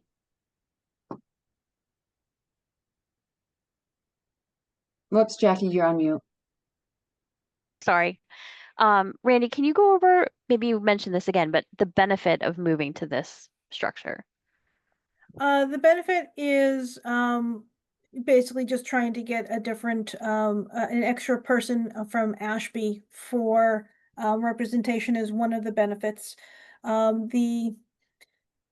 The population, the way that the state or the DESE has been trying to figure out how to do one person, one vote, the attorney and I are a little bit at odds with them as far as what actually meets one person, one vote, and they can't give us a solid answer. But basically, it came down to 4-3-1, giving more power on the committee to Pepperell and Townsend, while keeping Ashby still only at 1 member at all possible. There's an at-large member, so theoretically they can get a second that gets voted in, but we rarely have ever had actually an at-large member. I'm not sure if we've ever had an Ashby rep as an at-large member. So this kind of gives them those 2 members to kind of bring them up and have their representation on the committee a little bit more. Okay, thank you. And I also know that we looked at doing a weighted vote, because some school committees do a weighted Yep. vote. I also know that at one time we had a proposal to do 13 members on the committee. And so it was a discussion in some of those meetings. All right, Lisa Bloom. Okay, just want to tell Keenan, so when I ran for school committee, there were 8 candidates, I believe, or 9, that ran. But also, like, so next year there'll be 3 at-large seats open. So we could get 3 Ashby residents that get all 3 seats. Yep. But all 3 towns were in a regional district, and I don't feel that an at-large seat should be any different from a regular town seat, because we should all represent all 3 towns the exact same way. So I think it would be important to have 2 representatives from Ashby. Yep. Thank you. Anyone else have anything? Patrick McPhillips. Is it possible to move them to November? Because I agree that coming in at the end of the fiscal cycle is impossible at best. It was extremely difficult to get caught up, understand what's happening, especially where it's cuts, because out the gate, you're brand new to school committee and you're hated. So if there's a way to kind of, I agree, if we could move it outside of joining as a fiscal year begins and ends, that would be great. I disagree with the 4-3-2-1 approach. As I understand it, have the percentages changed enough for Ashby to even have a full vote? Because I know we voted them up to a full vote, and they weren't supposed to even have that. And then the final thing is, it was with the weighted voting, Randy. Okay. Because it was like they got a 0.8 of the vote, and then we're like, well, it didn't make sense to do a 0.8. We just go to a complete vote, and it was going to be easier to explain to the public instead of having like our budget voted this weighted way. I mean, several school committees do a weighted vote. Yeah, the weighted votes is a little bit more complicated. You're right.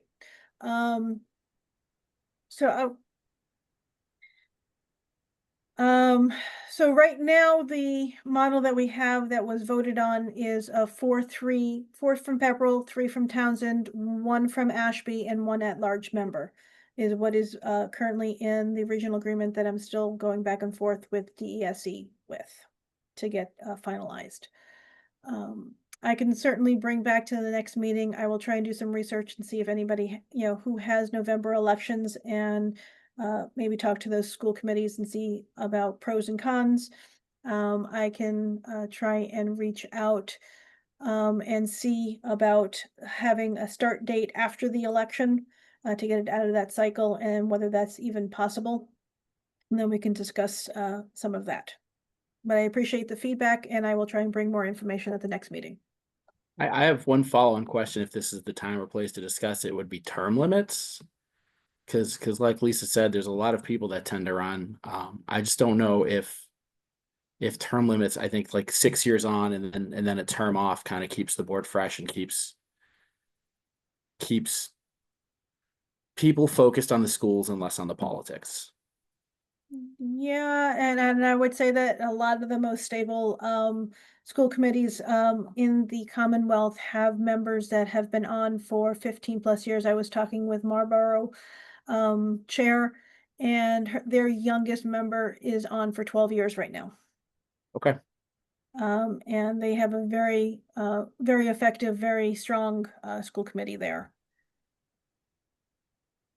So I think it really just has more to do with the foundation and the onboarding and the procedures that you follow with continuous improvement that dictate more than trying to be new and learn everything again.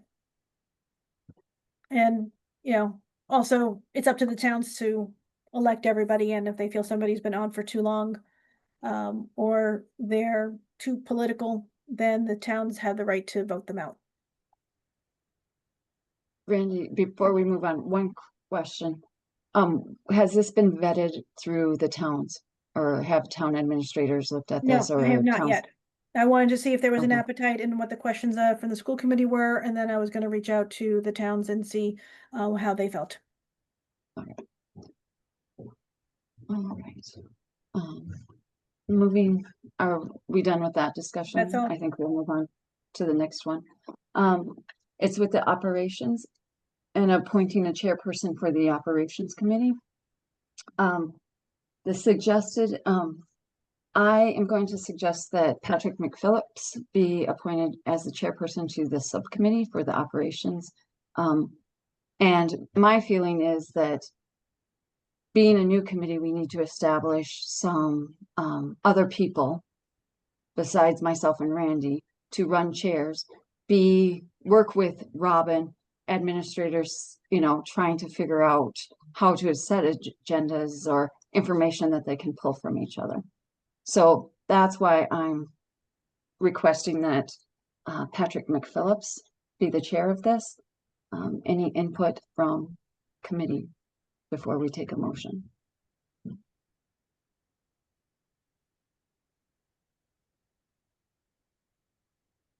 Jackie.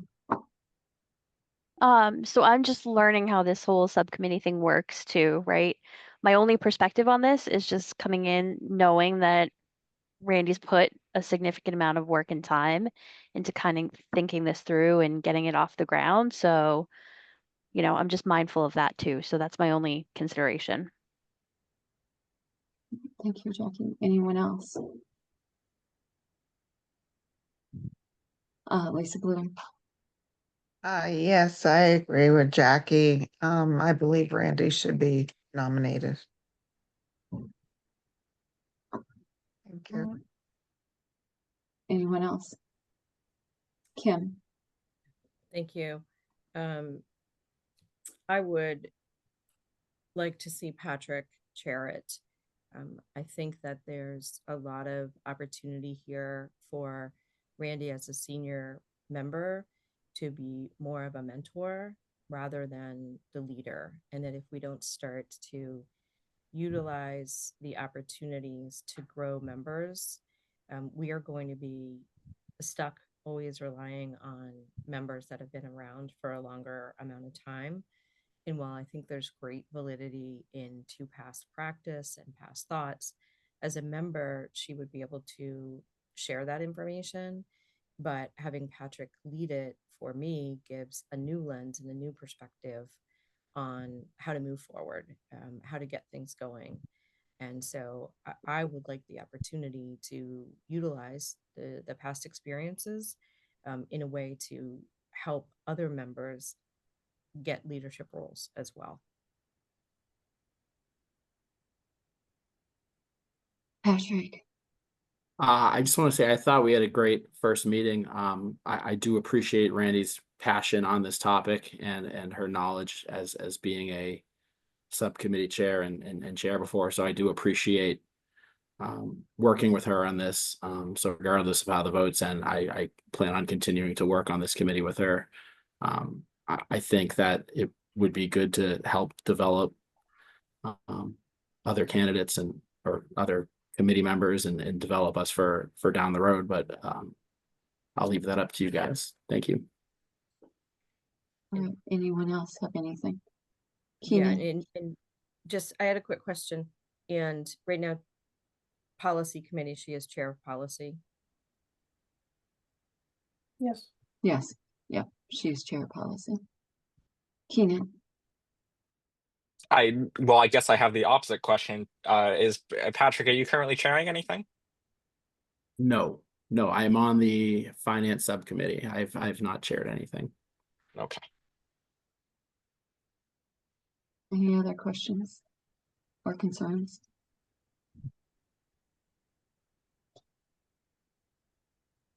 Does someone want to make a motion? I will move that the school committee appoint Patrick McPhillips as chair of the school committee operations subcommittee. And I would second that. And Kim will second. All right. That was Keenan and Kim. All right, we'll do a vote. Patrick, Yes. Randy, I'm going to abstain. Alex, and Cootie, Yes. Alexander, thank you. Kim Craven, Yes. Jackie White, Yes. Lisa Bloom, No, Keenan Francois, Yes. and myself. Yes. All right, on to the next with the liaisons. I'd like to say something, Lisa. Yes. I'd like to step down from this committee. Whereas I appreciate wanting to develop leadership, simply putting somebody in a chair position is not the best way to do that. I have gracefully led from behind, gracefully lent all of my information for many, many years. I do not feel valued. I do not feel that that I am appreciated, and I just feel this was a passion of mine and it has been absolutely crushed. The reason why I wanted to chair this particular committee was for the actual purpose of it. And that is you have to have knowledge of what the school committee and how it runs to know what needs to change to go forward. There was a 1-year limit I put on this to try and make some quick change. I'm sure Patrick will do a fabulous job. It's going to take him time to get up to speed, and he's going to take it in the direction that he wants to take it in. So basically, I have for the last 3 years with the job that I've taken on, I have really experienced a fabulous environment that's supportive, that's appreciative, that helps develop you, not necessarily with a title. And so I'm going to step back from this committee. I will have my door open for anybody who chooses to come to me, but I will give you all of my information.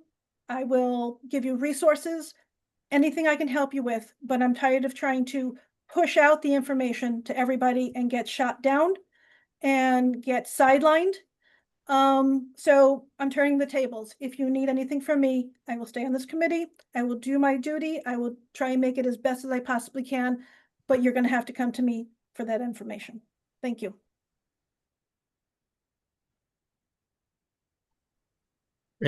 May I speak? Is that Randy? I'm Yes. sorry you feel that way. Okay. I don't know if this subcommittee succeeds without you. I genuinely would love to work with you. I would love to work with you as a mentor. I necessarily don't think that being the chair or not being the chair is going to have an impact on the changes you want to make. I'm willing to work with you. Like, I want to succeed with you. So maybe take the night and think about that. Would that be acceptable? I 'Cause appreciate it, Patrick, but this school committee has chosen you as the chair, and I cannot be on this committee not being the chair and having that direction.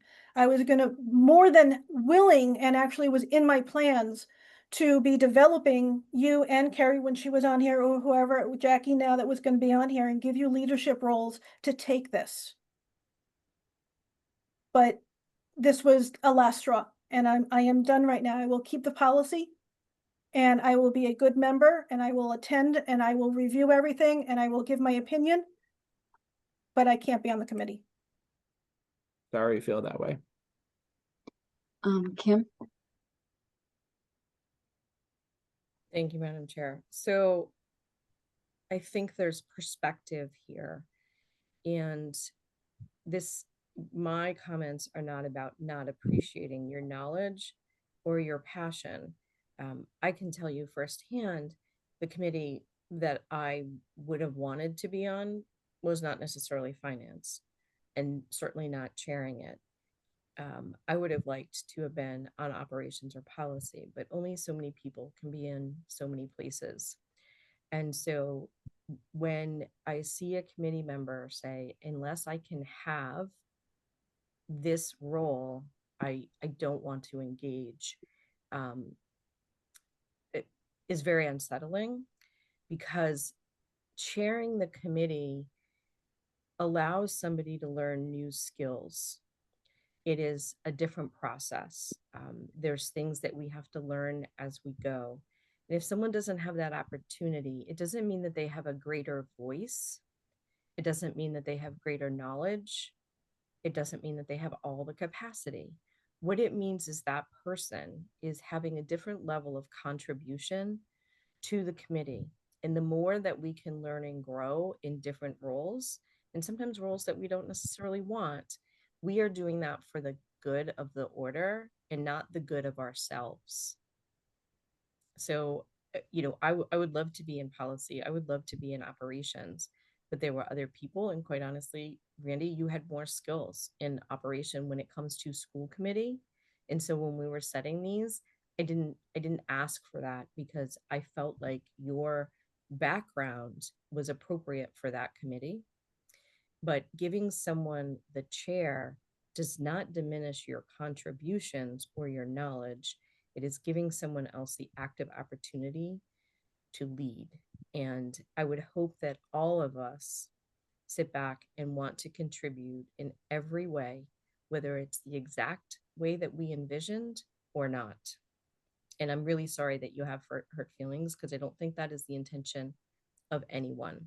And I noticed earlier, and we didn't discuss it, but you decided to step away from another area where you had wanted that position, and you changed, you now have pulled out of that position as well. And so I have to reflect and say, is this the same thing? Because you didn't get the exact appointment that you want out of it. And I won't go into why it was a decision made at the meeting of who I voted for school committee chair. But now I'm seeing in 2 meetings, if it's not exactly how you want it, you're stepping away. And I think that's really unfortunate for the time, energy, and effort that you've put in your years of school committee. And I think that it's a disservice to our community. And I'm really sorry that you feel that way. I appreciate your comments, Kim. And this is a lot more than just the last couple of weeks or months. As far as stepping down from the finance subcommittee, that was a choice that I made to make room for some of the newer members to join that committee, because that's a very important committee. They need the experience on there, as well as I saw it as a teaching opportunity and a chance to see a side that I have not seen in a little while, always being on the finance subcommittee. And that is to be able to evaluate recommendations coming out of the finance subcommittee, to be able to make sure that the information coming to the full committee from there is everything that we're supposed to be getting, to show the members that are not on the finance at the moment on how to ask questions and how to evaluate and go that way. That is why I stepped down from the finance subcommittee. It was not because it wasn't going my way. Okay. But you also stepped down as vice chair today. I stepped down as vice So chair. it was 2 in this meeting, plus your finance committee one. And Yes, again, and I stepped down as the vice chair right now. Madam Chair, I'm sorry, I don't want to interject here. I think emotions are high. We're almost going on 4 hours here. And I think it's just good to table agenda item 5 and make an motion to adjourn for tonight. I second that motion. Okay, Thank you. we have a motion on the floor to, is it to table? To adjourn for the night. To adjourn. To adjourn. All right, it's a motion to adjourn for the night. And it was Keenan and Alexander. Patrick, Yes. Alexander, Yes. Keenan, Yes. Lisa Bloom, Yes. Jackie White, Yes. Kim Craven. I would say no. I think this has been an undercurrent of this committee before I got on. And at some point it has to be figured out. So personally, I'm a no. Yes, it is late, but the democratic process wins. So Randy.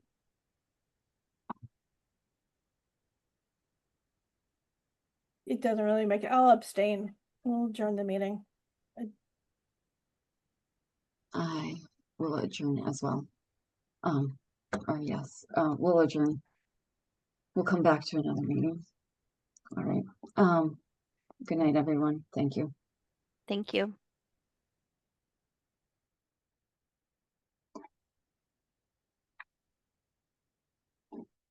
Mm.